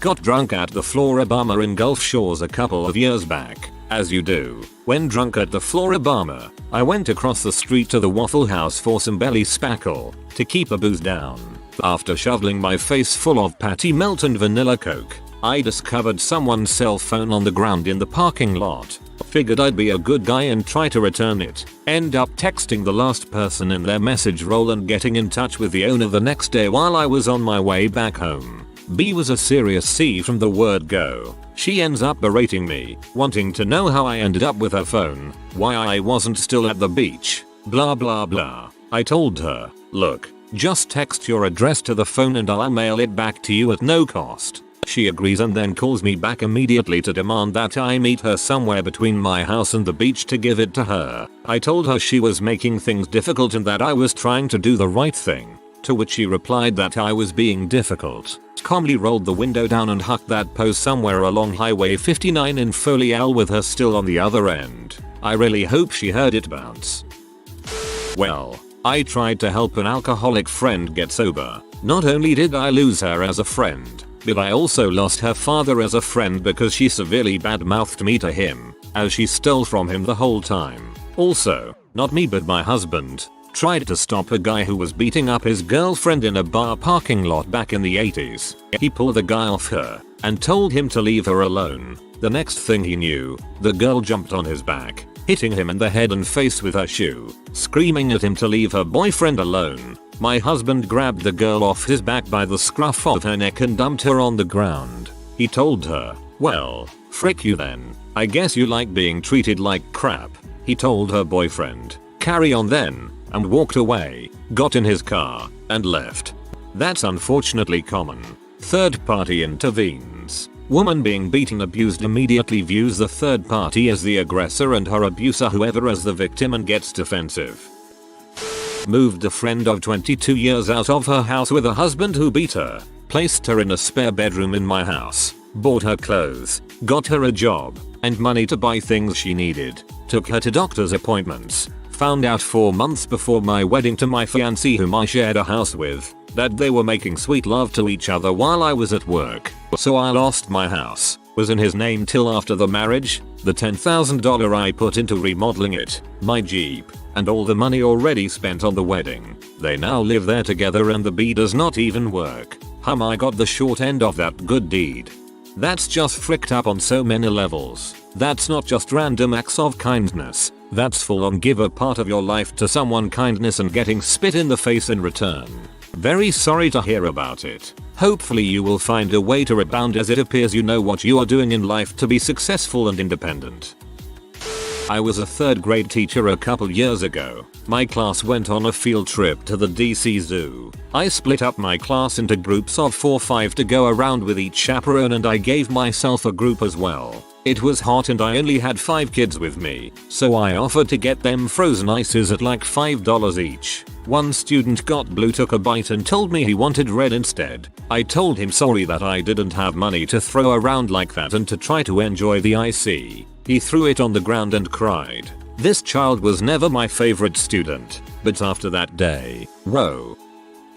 I was trail running and noticed a tree had fallen down across the path, and I passed a mother with a stroller enjoying the bright sunny day, so I without hesitation went to go move the tree out of the path so she could continue on. I picked up the tree and threw it on the side of the path. All of a sudden I hear a noise, then a pain on my knee. It was then I noticed a swarm of bees coming after me, and little stings all over. I started running and stopped after about 5 minutes only to find out the bees were still chasing me. I started fricking plane striding like a fricking gazelle all the way back to the car. I had an allergic reaction and spent 3 days in the hospital. TLDR. I moved the tree out of a path so people can use it. Spent 3 days in the hospital from multiple bee stings. This is the most genuine backfire. This wasn't someone being a pick to you. This was simply bad luck. Not me. My brother came home with this story from his trip to Taiwan. So he was seated in a fully seated bus and a lady was standing in the aisle. So naturally, my brother offers his seat to her. Pretty bold of him since he does not speak the tiniest bit of Chinese. And this lady starts telling my brother off in Mandarin. She was pee and was practically screaming at him inside the bus. My brother takes his seat and buries his head in his hands. He finds out later that culture dictates you only offer your seat to the elderly and this woman was insulted cause I guess she wasn't that old. From what I'm gathering from the comments in this thread and many others, it is best to just forget all manners and just sit in your seat like it's a freaking throne because no good will come from offering your seat to old women. I once offered to carry an elderly lady's cart up the subway steps, which she accepted, but only on the condition that I never be more than 2 steps ahead of her lest I steal her stash of plastic bags and empty cookie sleeves. What I hadn't anticipated was her superlative slowness. She stalled at the foot of the stairs for a good 90 seconds before making her first move, following which she took a break of about 3 minutes. Around a quarter of an hour had elapsed by the time she reached the 5th step, at which point she sat down, leaned her head against the wall and appeared to prepare for a nap. I managed to prod her awake after a minute or so, prompting her to accuse me of attempting to grab the goodies. The whole ordeal took a little over 20 minutes. Her brief nap, it must be said, significantly improved her top speed over the second half of the ascent. And as she reached the penultimate step I deposited her metal crap-heap of a cart on the landing and bade her the best of luck reaching the surface before winter set in. She grumbled something about the youth of today being unhelpful and ungrateful, and then sat down for what I assume was a second nap to prepare her for the final push to the summit. TLDR. Step. Break. Step. Break. Step. Break. Step. Break. Step. Nap. Poke. Step. Break. Step. Break. Step. Break. Step. Grumble. Nap. This was hilarious. You have far more patience than I do. After witnessing firsthand how incredibly rude so many people act towards cab drivers, I started sitting in the front seat of taxis and having conversations with the driver. We talk about where they were from, their families, how late they were working, etc. I had a lot of interesting conversations, plus most seemed to genuinely enjoy the company and many actually thanked me at the end of the ride. Then one time, while studying abroad in Vienna, I started talking to a cabbie who picked my friends and I up from a bar. We were chatting about his wife, when suddenly he put his hand on my thigh, tried lifting my skirt and continuously attempted to grope me as I slapped his hand away repeatedly. Thankfully we were right by my dorm, so I jutted out of the cab and we obviously refused to pay. The cabbie threatened to call the police and one of my friends ended up punching him in the face. Then the cabbie stalked the dorm that I lived in for the next week and stared at me every time I left. Now I sit on my phone in silence in the back of cabs. TLDR. Tried to befriend a cabbie, got groped, got stalked. I was standing outside the bar and heard a woman crying in the parking lot. I walked over towards her and asked if she was okay. Some drunk butthole who was about 60, I'm 22, came over and told me to leave her alone. I said I was just asking her if she was okay and he punched me in the head. I basically asked him what the frick was his problem and walked away. Offered to make a friend a dress for her grad since she was always complaining about how poor she was. We found a design she liked, bought the material. I didn't charge her for anything, and I was literally 2 seams away from being done when she posts on Facebook that she bought a grad dress. Out of curiosity I check the pictures. Lo and behold, she's there in a $500 dress that looked almost exactly like the one I was just about done that her dad bought her. We don't talk anymore. I was at the 7/11 by my house the afternoon before Thanksgiving. I wanted to do something nice. It was the holidays and I thought I'd grab something to eat for the 4 or 5 homeless people that hang out in the parking lot. Why do 7/11s everywhere attract homeless like a magnet? I figured bananas were portable, nutritious, and easy to eat. I grabbed a bunch and handed them out to the young couple, the crazy guy, the scary guy, and then went to give one to the crazy scary lady and she started screaming at me, calling me a bee and telling me she wasn't no freaking monkey who eats bananas repeatedly. Everyone was staring, and she ranted on, calling me a racist and whatnot. She was the only black person of the whole group that I had given them to. I wasn't targeting her with a banana. I was just trying to be thoughtful. Everyone who had just come out of the store or just pulled in to only witness this conclusion was staring at me as if I were wearing a white hood. They attract them because they have clean bathrooms, cheap drinks, and people willing to give them money if they ask big enough. This happened around New Year's. We had just had a snowstorm. The sidewalks were not shoveled. I saw a woman in a motorized wheelchair putting along the side of the road. It looked really dangerous. I was on the cell phone at the time. She waved me down, told me in broken English that her wheelchair was running out of power. I ended my call. This woman told me she just needed to get to the firehouse 4 blocks away that had a power plug. So being a nice guy, and fearing for her safety, I decide to help her. I start pushing the wheelchair, and it loses power. Now, motorized wheelchairs are freaking heavy, so I'm suffering, and she seems to be unfamiliar with the operations, toggling the controls which would engage the clutch and make it harder to push. After about a block and a half of this, she decides to help, and climbs out of the wheelchair. Wait, WTF, she can walk. So I was pushing a dead motorized wheelchair with a totally capable person in it. In broken English, she tells me she bought the wheelchair at a yard sale a few blocks so she could sell it. Now I'm P. I had assumed she was disabled, but I don't say anything. I struggle with the freaking wheelchair. She's of little help, just walking alongside and giving it a desultory push every once in a while. We finally get to the firehouse. We push the bell. No response. Go round and ring another bell. Finally a fireman shows up. I tell him the woman's wheelchair has run out of power. His response, "What do you want me to do?" I motion at her to talk to him and walk away to let them figure it out. I felt totally taken advantage of. As soon she stood up I should have told her she was on her own. So if you were in Arlington, MA around New Year's and saw a black guy pushing an Asian woman in a wheelchair, that is what this was about. Absolutely ridiculous. It would be one thing for her to say, "I need help, get up and help you push," to sit there and make it more difficult. Sometimes the state of humanity makes me really depressed.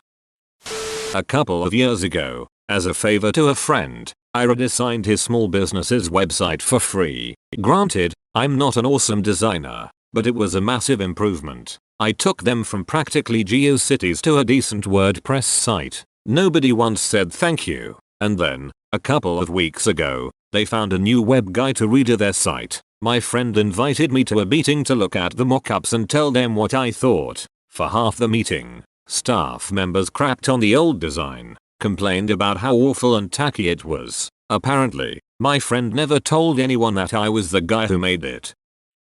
Was in a bus and saw this girl on her way to school with a caterpillar creeping on her shoulder. I don't think she was aware of it. I removed it without her permission. She started to cry. Awkward. Don't use your penis next time. What's the worst thing someone tried to correct you about something you're specialized at? My wife has a friend who studied zoology who once told me that cows can't run or jump. I grew up with them. I, more than once, had to run after or away from them after they had jumped a fence. The cows are freaking fast when they want to be. Our neighbors had a cow who learned how to kneel down and crawl across cattle guards. She roamed the area for years, couldn't be contained. Wrote software for a large, interactive art piece. It was presented in such a way that it encouraged self-discovery of how it was used, but it wasn't difficult and most people picked up on the main operation of it very, very quickly, as it should have been. There were 3 stations that interacted together but separated by some distance. I see some guy very flamboyantly operating the device. It created music, lights, and fire, and explaining how it works to a small crowd around him. I'm intrigued so I walk over to hear him. He's figured it all out and basking in the adulation of those around him. But, he's wrong. Like, way off. So, after listening a bit, I gently, and politely, point out how it differs from what he is saying. He looks around at his crowd, and tells me I'm way off and don't get it, that I just don't understand. This is more perplexing because simple operation and observation contradicted what he was stating. Anyway, I again, politely, explained a bit more to further illustrate where he was wrong. He told me I just didn't know what I was talking about. I hesitated and considered just thanking him and walking away but then thought better of it. I looked at him and told him I wrote the software for what he was doing, and had been writing and running it on my laptop at home every night for the last 6 months. The crowd's attitude changed. People thanked me, and I wandered off. It was weird how invested that guy was in being right and the center of attention. At least he was polite at the end. I work in lightning protection here in the States. I do the estimating and the designs for the largest company in the Southeast. Have for going on 7 years. Certified through our industry's certification company. The amount of engineers and architects that love to argue with me about the code is astounding. I live that code. Being I estimate and design systems, my main job is to know that code. The worst was the Army Corps of Engineers. We had a project that their designer designed that was in the bid package drawings. Pretty standard. Pick out the materials requested and ignore the incorrect design. That is how we bid it, won it, and designed it. This would have provided them with a fully certified system. In our business, a UL master label certification is as close to a requirement for every job as anything can be. 2 weeks after we submit our design it comes back with a revise resubmit stamp and a very snarky demand from the Corps that we change our design to the one provided in the bid package. I went back and forth on email and calls with the engineers trying to explain to them that their system would not work, was potentially a dangerous hazard, and ultimately could not be certified or warranted. They came back basically with "We don't care what you say, we know better, do it." So I did. Designed exactly like they had and put a disclaimer on the drawing saying there would be issues and we were not responsible. A few months go by, it's installed and ready for certification. They call the inspector out and he fails it without even getting on the roof. The army is P and tried to come back at us. I politely forward the countless email chains to the officer in charge. Now they scramble to get it up to code. As a consequence, it resulted in us issuing a change order to bring it up to code that was around 75% of the original cost of the project. God damn it. Wasted tax dollars via stupidity. I see it so much as a government contractor. I didn't specialize on it, but when I worked at a deli in my local grocery store, I had a guy come in asking for some sliced ham. I asked him if he wanted Black Forest ham, honey baked or mesquite ham. He looked at me and said it's not mesquite, it's mestique. I pointed at the sign and label on the actual effing ham that said mesquite ham, but he still corrected me. I gave up and gave him his dang mesquite ham. This was a good 15 years ago and I'm still mad about it. My hometown is Mesquite. That cracks me up. I'm gonna start calling it Mystique. A new house gets built next door to mine, and shortly after the owners move in, they knock on my door to complain that my house is built too high. I explain that my house is built on flat ground and their builder has built their house lower and undercut my fence. The guy proceeds to give a long-winded spiel about how earthworks are done and my house is too high and I have to fix it. I then explain that I do earthworks for a living, have done the earthworks for 300 plus houses in my suburb alone, and around 1200 in the local area. I name his builder, site supervisor, engineer, the exact floor levels in the street, and the law that says that he has to pay to fix my fence. He still hasn't paid, and legal procedures are beginning soon. I got shut down by this actually. I was arguing with my cousin while we were in an old hydraulic elevator. I said the hydraulic elevators are slow, crap and have far more failures than cable elevators. The guy standing across from us laughs, shakes his head and says he's an elevator repairman. And that's not true at all. Shamed. Elevator knowledge. Very up and down. My parents are Italian. I speak Italian. And I've had people in the US who are 1/4 Italian at best, or who once ate Italian food, correct me on the pronunciation of any number of things. Yeah, I've forgotten how to say a lot of things, so maybe I'm not a specialist %, but sauce isn't called gravy in Italy, sorry. My friend and I went to Dapper Day at Disney last weekend, where people dress up in vintage wear. One of Disney's photographers asked my friend if she was Disney bounding, interpreting a Disney character, and she replied that she was simply a generic dress circa 1955. The photographer began telling us how she was really much more late 1940s, and that we may have researched it, but he lived through it, and next time we should look at a picture. We are both professional theatrical costumers whose strengths lie in historical costuming, and her dress was taken directly from a 1955 catalog. Further, based on his approximate age, and being generous that he may have aged well, this man was definitely not older than 5 in 1955. I'm a Harley mechanic and I swear most Harley riders have to pretend they know everything about their bike. I don't even argue with them anymore. I just tell them what's up, and if they want to debate about it, I say okay and walk away. LOL. I know a guy who built his Harley entirely or almost entirely from spare parts. His party trick is to ask other enthusiasts what year model it is. The correct answer is all of them. You wouldn't believe the number of times people tried to tell me that people only become diabetic if they eat too much sugar and insist they are right. I'm a type 1 diabetic, diagnosed at 14 months. Was I drinking soda from my bottles and using ring pops as pacifiers then? On how my dyslexia affected me. My own dyslexia. Not the concept of dyslexia but my day-to-day functioning. I know when and how it impacts me, and the difference to forgetting my glasses and being unable to see things at a distance. I've a master's degree and a lot of people refuse to believe I'm really dyslexic because I can read. People without their it constantly try and quote various laws about being able to order alcohol when out with parents. I work in a pub which is part of a chain. We're regularly tested for Challenge 21. No, I'm not handing you a pint when you can't prove you're old enough and wouldn't be willing to pay the £1,000 fine I'd receive. Oh boy, where do I begin?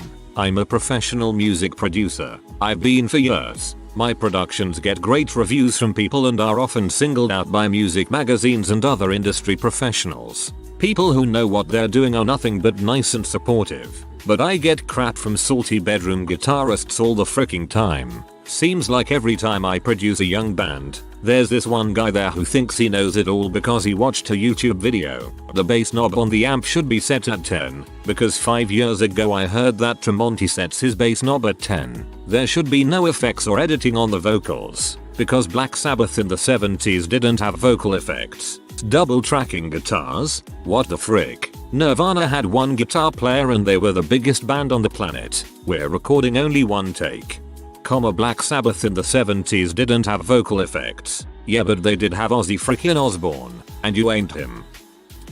I'm not really specialized, but a Redditor tried correcting me about the geography of my country, Norway, claiming that it was very much flat like all the other Nordic countries, and he refused to believe me when I told him that it's the opposite and it's filled with mountains.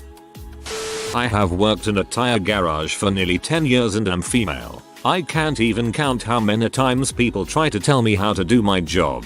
No, you can't cross-rotate my tires. You will break a belt. The tires will explode. Sir, we haven't sold bias-ply tires in over 10 years. We only sell radial tires and the way I'm rotating them is specific to the drive axle of your vehicle. Or my personal favorite. Sitting there as a customer lays into me for 30 minutes about how we sold them magnetic tires. I never had a nail in my tires until I bought your tires. I've had 3 repairs since I bought tires from you guys. This is a stunt to make money off of me. If only I knew how to make rubber magnetic, I'd be so rich doing all my free repairs.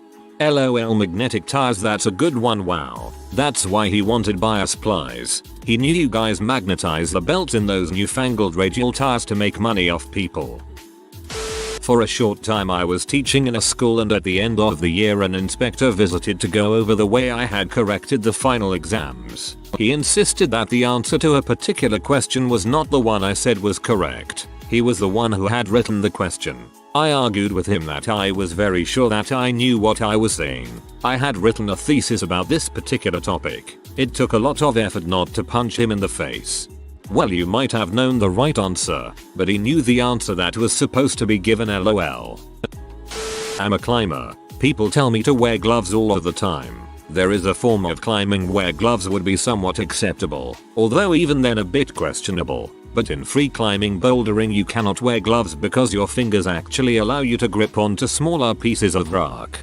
I totally get you. Got asked that question too a few times and then offered the people to join me and wear gloves. One person joined me once and tried it seriously with those thin woolen gloves, and she realized she had been wrong. She is now my reference person if someone asks the question again.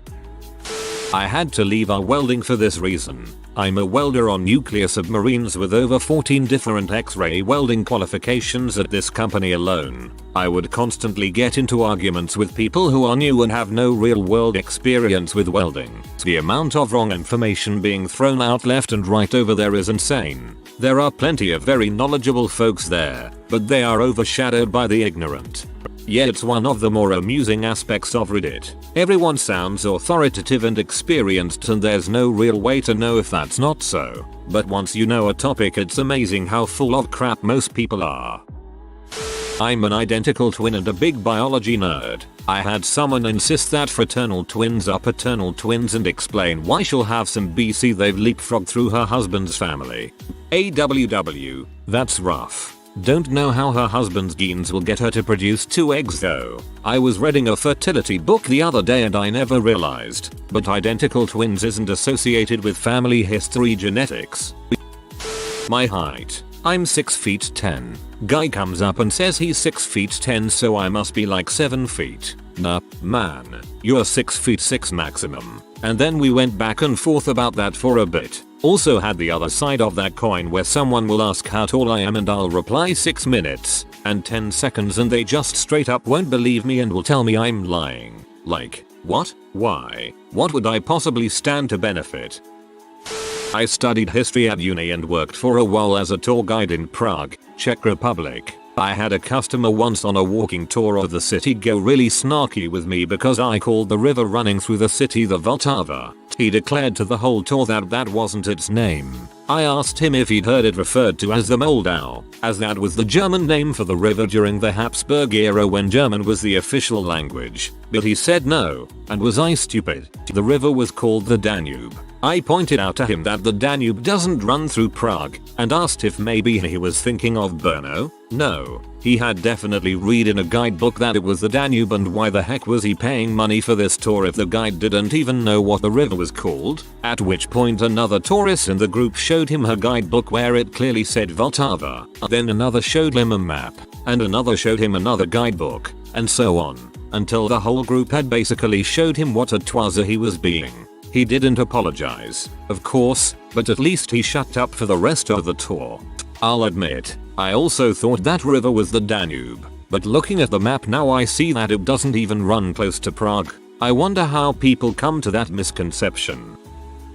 Asked to do the rear brakes on a classic Vespa. I think it may have been a 200 rally, not sure, it was decades ago. So the owner and his pal turn up with the scooter. I loosen off and remove the rear rim and tire, loosen the hub nut and go to put the rear rim and tire back on. Oh hey, wait a minute mate, what the f are you doing? I'm getting the hub off. Not like that, you're not. So I tell them I'm going for a cuppa and a smoke and I'll be back when they've removed the hub. 4 hours. 4 bloody hours they were at it, hub wouldn't budge, not 1 millimeter. Getting bored I go back to them, put the rim and tire on, screw in and tighten 2 wheel bolts and using a mallet hit 3 times in one point, then 3 times 180 degrees opposite, rinse and repeat 3 or 4 times, whole rim tire hub assembly lifts off. I charged them 1 stroke to a day labor for a 30-minute job.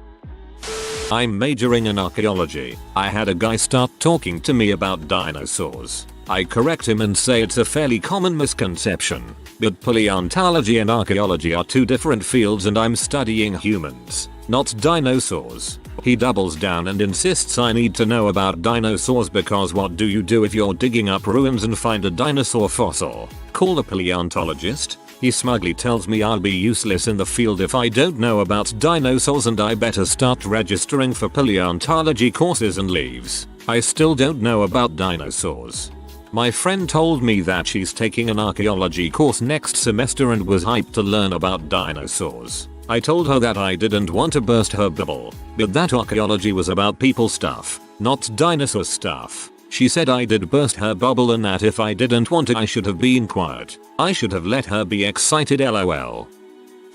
A guy that considered himself to be a music maven tried to correct me when I mentioned Beethoven's 9th Symphony, Ode to Joy. He insisted that J.S. Bach composed it when, in fact, Bach never composed any symphonies, not to mention that Ode to Joy is one of Beethoven's most famous pieces. I used to work as an outdoor guide on one of the Channel Islands off the coast of Southern California. Once, I was hiking with a pair of women in probably their late 40s or early 50s. They were asking me all sorts of questions about the natural history of the island. Mostly simple stuff, but they had a lot of questions. Then one of them hit me with this gem. So, how often do you guys go out to feed the whales and dolphins? I was genuinely confused for a moment. What did she mean? I asked her. Well, you have to make sure all those whales get to eat. When do you go feed them? It must be expensive to have enough food for them all. This woman thought that every day, our boat captains would drive around the channel, tossing fish to dolphins and whales until they were all fed. I have no idea where she got this, considering she'd come over on that very boat. It took me a little while to politely convince her otherwise. I'm a food scientist, so this happens basically all the goddamn time. One person insisting that message gives her terrible migraines. She was eating pizza at that exact time. Someone insisting that you should drink apple cider vinegar to alkalize your body to prevent diseases. I point out that's an acid. He insists it's not. Apple cider vinegar. Another person telling me how agave nectar is so much healthier and how I should replace all the sugar I eat with it. I tell her it's just a fructose glucose mix and you might as well use corn syrup. She got really mad, like irrationally mad. There is so much misinformation about food that this is basically constant for me. I'm a knife maker. A friend tried to tell me that the curve on the katana was forged in no, it's make by differential hardness in the quench, and then tried to tell me that tempering a knife meant hardening it. I see that you actually studied the blade. So, Canadian lawyer here. I used to do primarily firearms law. I taught a course in firearms law at university. I've been consulted on it by lawyers. I've had judges tell other lawyers to phone me with firearms law questions. I had a law student telling me that I was oh so wrong about firearms law on a particular topic. Eventually they went and cited a particular case, which I politely advised them they were wrong about. They keep going on, talking about how just because I'm a lawyer and they're a student doesn't mean they're wrong. Meanwhile I'm just holding my tongue. Eventually someone else chimed in to be like, UHH, don't you know who that is? And the case you cited was a case he personally argued and won on. Satisfying AF. If a heaven exists, I think I'd just want to have it be a never-ending series of these moments where I'm the expert.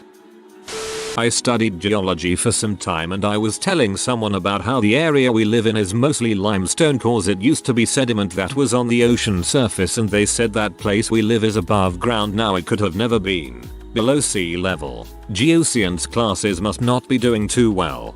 I went to school for geology for a bit. My grandma pointed to an area across the border in Mexico and said that when she was a kid, they'd go collect shell fossils from there. I got all excited and told her that made sense because this whole area was a big all-inland sea at one point. She said correct. During Noah's flood. I'm not religious so I just nodded and walked away.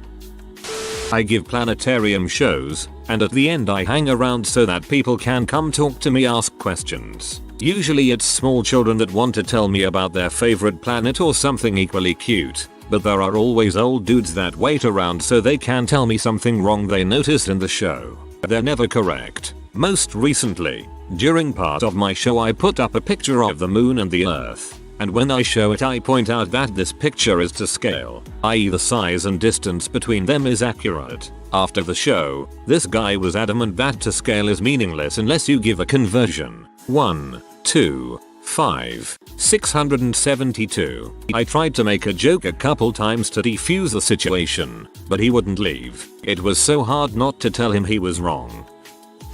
A friend of ours tried arguing with my wife, telling her she had her facts wrong about autism, diagnosing it, etc. She's a doctor of psychology at one of the top children's hospitals in the world and she specializes in autism. Some guy gal crawled up my butt just yesterday about medical tropes having actual merit in emergency situations. I'm an EMT, so that sticks out. I don't get corrected all that often, more like customers who feel compelled to explain to me how to do my job before they let me get to work doing it. What's your I tried to do a nice thing, but it ended in disaster story? Not me, but my brother. He tried to catch a mouse to set it outside so that our cats wouldn't kill it. Long story short, he tried to grab it as it was running under the fridge, ended up snapping its neck and killing it, accidentally obviously. On the subway, an older gentleman with a cane gets on, drops his backpack on a seat, then crosses to the other side of the car for some reason. Doors close. He turns back. Train starts moving. He starts falling towards me. I try to catch him as best I can, with the speed of his movement, plus the train's momentum, plus his weight, all combined with the weird angle I caught him at. I tear the frick out of one of the muscles in my forearm. He still ends up on the floor, but he didn't hit his head since I caught his shoulders. He swings his cane up and shatters the window to the door, though thankfully it has a protective film so it doesn't go anywhere. He starts swearing, so I get up cradling my arm that could well be broken for all I knew at that moment, and walked away. I didn't need another injury if he was I didn't catch him well enough. Good deeds don't go unpunished. I also couldn't ice it for 30-45 minutes because the person with the keys to where I was working that day ended up sleeping in late. It took months before I could carry anything with that arm. I was throwing my wife of 6 years a surprise birthday party and went through her phone to get contact info for her friends. Found recent text messages to an ex-boyfriend saying how much he missed him and wanted to be back with him. But she's my ex-wife now. I was up for a promotion at work. One of my co-workers, a single 23-year-old mom of 2 kids, also wanted it. I was far more qualified and knew it was going to be offered to me, a gay man with no kids, so I had a meeting with management and told them I stepped down so she could have the money and experience for her kids. 3 months later she got with this guy and got obsessive. Texted all day, always on the phone arguing with him if he so much as looked at another girl, but then started calling out sick all the time and not doing any work at all. Finally she got fired. Last freaking time I ever did anything like that again.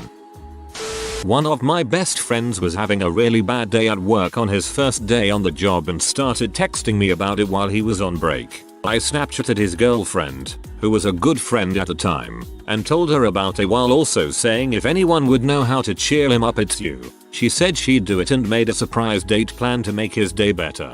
A few hours after he got back from work later I asked her how it went and she proceeds to rip me a new one for an hour about how if her boyfriend is having a bad day she doesn't need me telling her and she could figure it out herself. That's just her being an butt. Giving someone a heads up engaging someone's loved ones to help is a really nice thing to do. Not as extreme as other people's, but for Mother's Day when I was 13 I tried to make my mum scrambled eggs and bacon for breakfast because they were her favorite. I added too much milk to the eggs, meaning they couldn't cook properly and ended up setting fire to the bacon. The son still ate it all with a smile on her face. I used to work as a waitress and had a couple come in and order the all-you-can-eat special. They ended up only eating 1 plate of food so I offered to only charge them for the 1 plate of food instead of the all-you-can-eat since it's cheaper. I made the change to their bill and brought it back to them. Later they complained to a manager saying that I was being rude to them. So since it wasn't a significant discount they thought I was trying to imply that they were poor. I was just trying to be nice but dang excuse the heck out of me. Went to an auto parts store to get something. Don't remember what. Saw a woman outside staring under the hood of her car with an I have no idea what I'm looking at sort of vibe. It was super hot that day and she had a bunch of kids with her. I asked the guy inside if he knew what was going on, and he said she needed a new battery but couldn't afford their cheapest one. I'm not wealthy but I've always believed in doing what you can to help others and I had already paid my bills and had enough to swing a new battery for her. So I told him to grab whatever battery she needed. I walked out with the battery and said to the woman, I heard you needed a new battery and I know you didn't ask anyone to help but I hope it is okay that I took care of getting one for you, or something to that tune. She screamed really loud, get the frick out of my face. White people always trying to help somebody, so I got the frick out of her face and returned the battery. On the way back to my car I looked at one of the kids and they mouthed I'm sorry, thanks for trying. I nodded and drove away. White people always trying to help somebody. That's a first for me in terms of either insults or compliments. I washed me girlfriend's clothes once, as we lived together. It turns out all her things shrunk in the dryer and she had to buy some new shirts. We are married now, but it was a disaster at the time. Planned an intervention for my bestie. She found out and accused me of trying to turn everyone against her. All the friends that helped me plan the intervention suddenly turned on me and not only decided that enabling her addictions was the better route, they also told her the intervention was 100% me and they were forced to go along with it. What? I was so pissed I never spoke to any of them again. None of them are friends with each other anymore and the addict is with a guy that regularly beats her. I haven't seen her in about 8 years but people I know have seen her and it's always the same story that she's drunk or strung out. When I was a child I thought janitors were paid by how much trash they picked up. Imagine a little piece of shit waddling up to you dropping his bag of chips on the floor in front of you and smiling at you like he did you a freaking favor. As a cleaner I find this hilarious. I also want to add that we definitely do not get paid by the amount of trash we collect. I may suggest this to the union reps next meeting though. I was a manager at a warehouse job. One of the young kids came into my office and said he couldn't work for us anymore. but also said he can't afford not to. He was in a tough spot. I told him to start looking and applying for jobs and to use me as a reference. Offered to let him out of work for interviews and just trying to be supportive in general. He stays for about 6 months past our conversation and starts underperforming drastically. He even stopped showing up consistently. We had a few conversations about performance attendance, and eventually I told him we were done being flexible and he needed to either do his job or stop coming in. He stopped coming in. Then I got a call from the labor board that said we wrongfully dismissed him.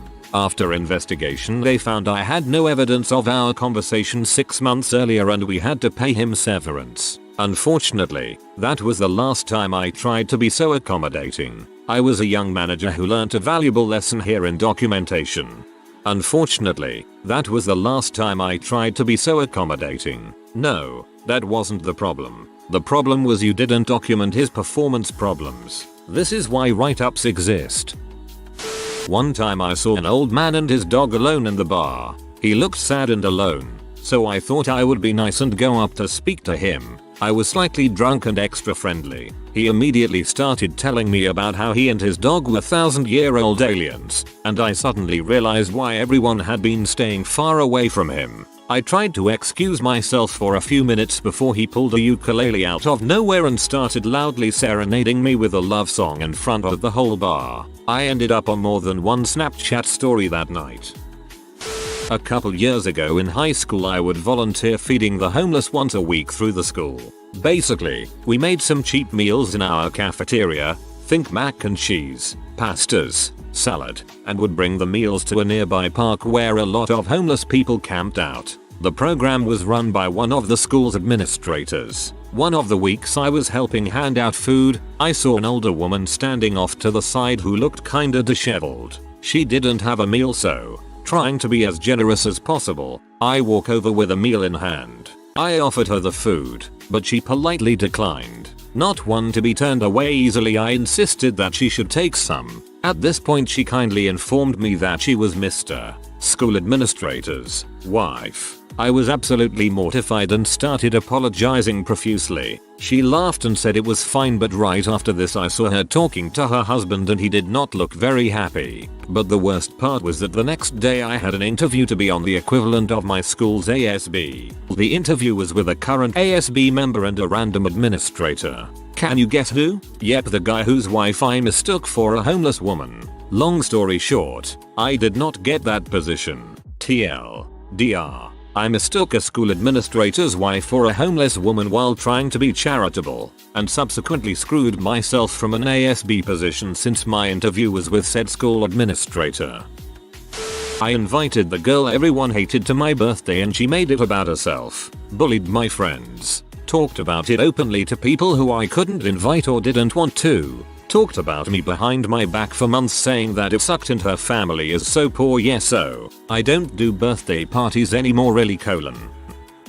My little brother at the time, probably around 15, had picked up a huge nug of weed and had nothing to smoke it with. I went to work, I was 16 at the time, and figured he would have the munchies after I clocked out of my shift. I called his cell phone to see if he wanted Taco Bell. Because I'm a good sister I would pick it up for him. Well, he didn't answer his phone, so I called our house's landline and my mom answered. I was vague in telling her why I was going to Taco Bell so late at night, but asked my mom if my brother wanted anything, thinking that he had already smoked. She walked into his room with him and this huge nugget making a pipe out of tinfoil. She had him flush the weed down the toilet and I came home to my very Italian mother panicking that he's ruining his life. Fast forward a decade, now I'm the stoner and he's a correctional officer in our hometown.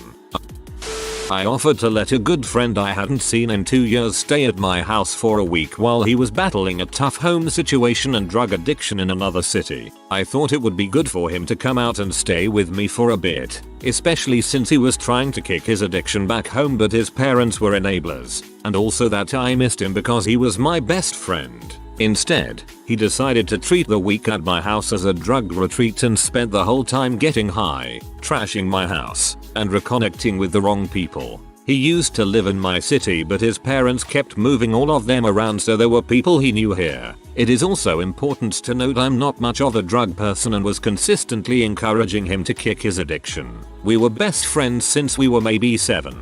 Keep in mind this happened when we were both 18. After he left I cut all ties with him temporarily. I've slowly reconnected with him recently, and he is still trying to kick his habit. But that week with him living with me was heck on earth and very nearly killed my best friendship I had. It basically did kill it for a few months. Guys, please don't experiment with drugs, especially if you know you are likely to get hooked. If not for yourself, don't try them for the sake of the people that care for you. If you do get addicted, you won't be the only person to suffer the consequences. The people that love you will also have to go through a battle. People do love you. Don't throw that love away for a short thrill and a long road to recovery. Tried to help my alcoholic using cousin a job. He was making progress with his alcoholism and hadn't used in a while, so I talked with a buddy who runs a landscaping business. I vouched for my cousin and told him how hard of a worker he was, which is true because he would work me to death when I needed another pair of hands. I was very upfront with his shortcomings but was also upfront with his progress and just asked for a fair chance. Have them my word he'd work. I got called a week later and was told my word means nothing now. He showed up late, left early, stole tools, and just went missing on job sites. I worked in a memory clinic doing diagnostic tests. This lady came in with her sons. They told me that she had begged to come because she thought there might be an issue with her memory. She confirmed this, saying if there is a problem she wanted help and medication. At the end of the test I asked again if she wanted to know the results. She again confirmed. I told her that unfortunately she did have a memory problem, that from her history she may benefit from medication and I would arrange for her to see the consultant, attending in the US I think. She then told me in no uncertain terms what an awful person I was, that I should be ashamed to do this to people and I was wrong. Also we shouldn't have sent her an appointment, at her request, because basically we were trying to trick old people into giving up their independence. She was very eloquent. Me and her sons just sat open-mouthed. Classic dementia. I once held a door open for an old man who was using a cane and had his arm in a sling and cast. I was just trying to be polite, but he was totally offended and he proceeded to chew me out, telling me that he didn't need some woman to hold the door for him because he was not a cripple. It was incredibly awkward. First and only time I've ever had to apologize for offering to help someone.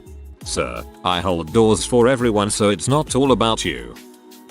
I booked a hotel room for me and my husband as a surprise a couple of years back. It was fairly nice, not super high end or anything, but over £100 for the night. Mid-range for a small town like mine I suppose. Unfortunately, the day before we were due to stay there, I had a pretty spectacular panic attack and spent the whole weekend in bed feeling sorry for myself. Not my lovely big cloud soft hotel bed, but my own squeaky butt IKEA pose bed, as the hotel was paid for on a non-refundable basis. I thought I'd go on Facebook and ask my friends if anyone wanted a free weekend away. A girl I knew a little sent me a message saying she would love the room if it was still free. She'd not long ago had a baby. She was struggling a little and she could use an evening away, so I gave her all the details, check-in times, my phone number in case she needed to give it to them, and all the other necessary paperwork, including the fact that it was a no smoking room. I called the hotel and asked them to change the name the booking was in, which they did, but they couldn't change anything else. Didn't think it would be an issue at all. Anyway, she went. She stayed. She had a lovely relaxing weekend. And on the Sunday night after she checked out, I got a very angry call from the hotel manager. Apparently the room was trashed. Food everywhere. In the carpets, on the bed, even on the curtains. There was evidence of smoking and drug paraphernalia in the bathroom. I explained what had happened, but as the booking was all done by me with my bank card, I was liable. They charged me another £100 for the room because they had to clean it instead of let it, plus extra for the cleanup. I got stiffed nearly £300 for a hotel room I never even got to stay in. I messaged the girl to at least get some of the cash back, but she blocked me on all platforms. It was a lot of money for me, and it meant I didn't feed my family very well for the next month or so, but hey, lesson learned. I'll let the room go empty next time. Better to lose £100 than £300. Not my story. A friend's mom lives in the Sierra Nevada mountains. One of her husband's favorite foods is Cornish game hens. So he goes away on a trip, and she decides she'll surprise him and buy some. Now, I guess at a certain point, they're no longer good to eat. So just before that point, she went to go kill them and prepare them. She went to kill one by decapitating it, and couldn't bring herself to do it. After some time, she mustered up the will to go ahead with it, lopped one's head off, and it literally ran around spraying blood everywhere. She was beside herself. Fast forward, her husband comes home and she comes clean. At this point, they're no longer viable to eat. He decides he'll take them over to the river near their house, kill them, and let the bottom feeders in the river do the rest. He throws the first one in the river. When he realizes that this dead hen is floating, he panics and jumps in the river to get it. People swim in this river. He comes back to the house deciding the best bet is to drive up to the mountains, drop them all off, and let nature take its course. A day later, his mom receives a call from their neighbor. The call goes something like this. Neighbor, hey, mom, you have Cornish game hens, right? Mom, nervously, yes. Neighbor, I've got a favor to ask of you. I was in the mountains hunting yesterday, and some butthole left 6 Cornish game hens on the side of the road to die. I couldn't leave them. Would you be able to take them? Mom, oh, that's horrible. Sure, we can take them. The husband ultimately had to kill them and dispose of them. LOL. That is how we ended up with chickens one winter. Came out to shovel snow. 6 hens and 3 roosters were eating feed in our front yard. Guess they saw a farm and figured we'd adopt them instead of letting them starve. I work at a gas station, and a woman who was obviously going through some hard times paid for $2 and some change in gas, so I set her pump for an extra $15 and paid for it myself. I forgot I had bills coming out the next morning and it overdrafted my account because only one was able to go through. I hope she really needed that gas because it cost me $45 for the gas and overdraft fee. I was at a buffet lunch for work. There is this nice looking girl and she had crumbs all over her face somehow. So I thought I would do her a solid and tell her. She said, "That's my face." I look a little closer and see that it is lots of dry skin. So that didn't really work out. I did see her a little later and she had obviously gone away and sorted it out. I decided to double down and told her, "Good work on the face." She called me an butthole and now we are friends. Sometimes if you frick up, best to acknowledge it by making an butt out of yourself again is how I often play it. So I had a friend a few years ago. She was super insecure and was messaging me about how she doesn't like her figure. She thought she was fat. Now picture me, a super awkward, can't communicate for her life but wants to make people happy girl. So I say to her she isn't fat, but if she's unhappy with her figure, I'd be happy to help her find a sport or diet that works for her so she can feel better. She interpreted this as me calling her fat, and she told all our friends who decided not to speak to me. At the beach, some kid's ball went in the water and they couldn't swim. I was out of the water sitting and I said I could get it for them. Right before grabbing the ball I got stung by a stingray on my foot. A year later a neighbor's dog got out of the house and started running all over the place. The owner was an older woman and there was no way she was going to catch the dog. So I chased it for about 30 minutes all over the neighborhood and through the golf course next to our neighborhood. Once I finally got up to the dog, it bit me on the hand and almost got infected. Frick that dog. I had a really good friend. One day really good friend comes back from boot camp. He flunked out somehow and his mom was kicking him out. He was 18 and had nowhere to go. He called me and asked if he could stay with me a few nights. I bought him a burner phone and basic service on it so that he can apply to jobs. Fast forward to 3 months later, I'm checking my debit card statements. The dumb butt used my debit card to buy League of Legends skins. He got evicted a second time in 3 months over $25 on a free-to-play game. If you are new to the channel, you can subscribe. I publish new videos every day. Until then, check another video.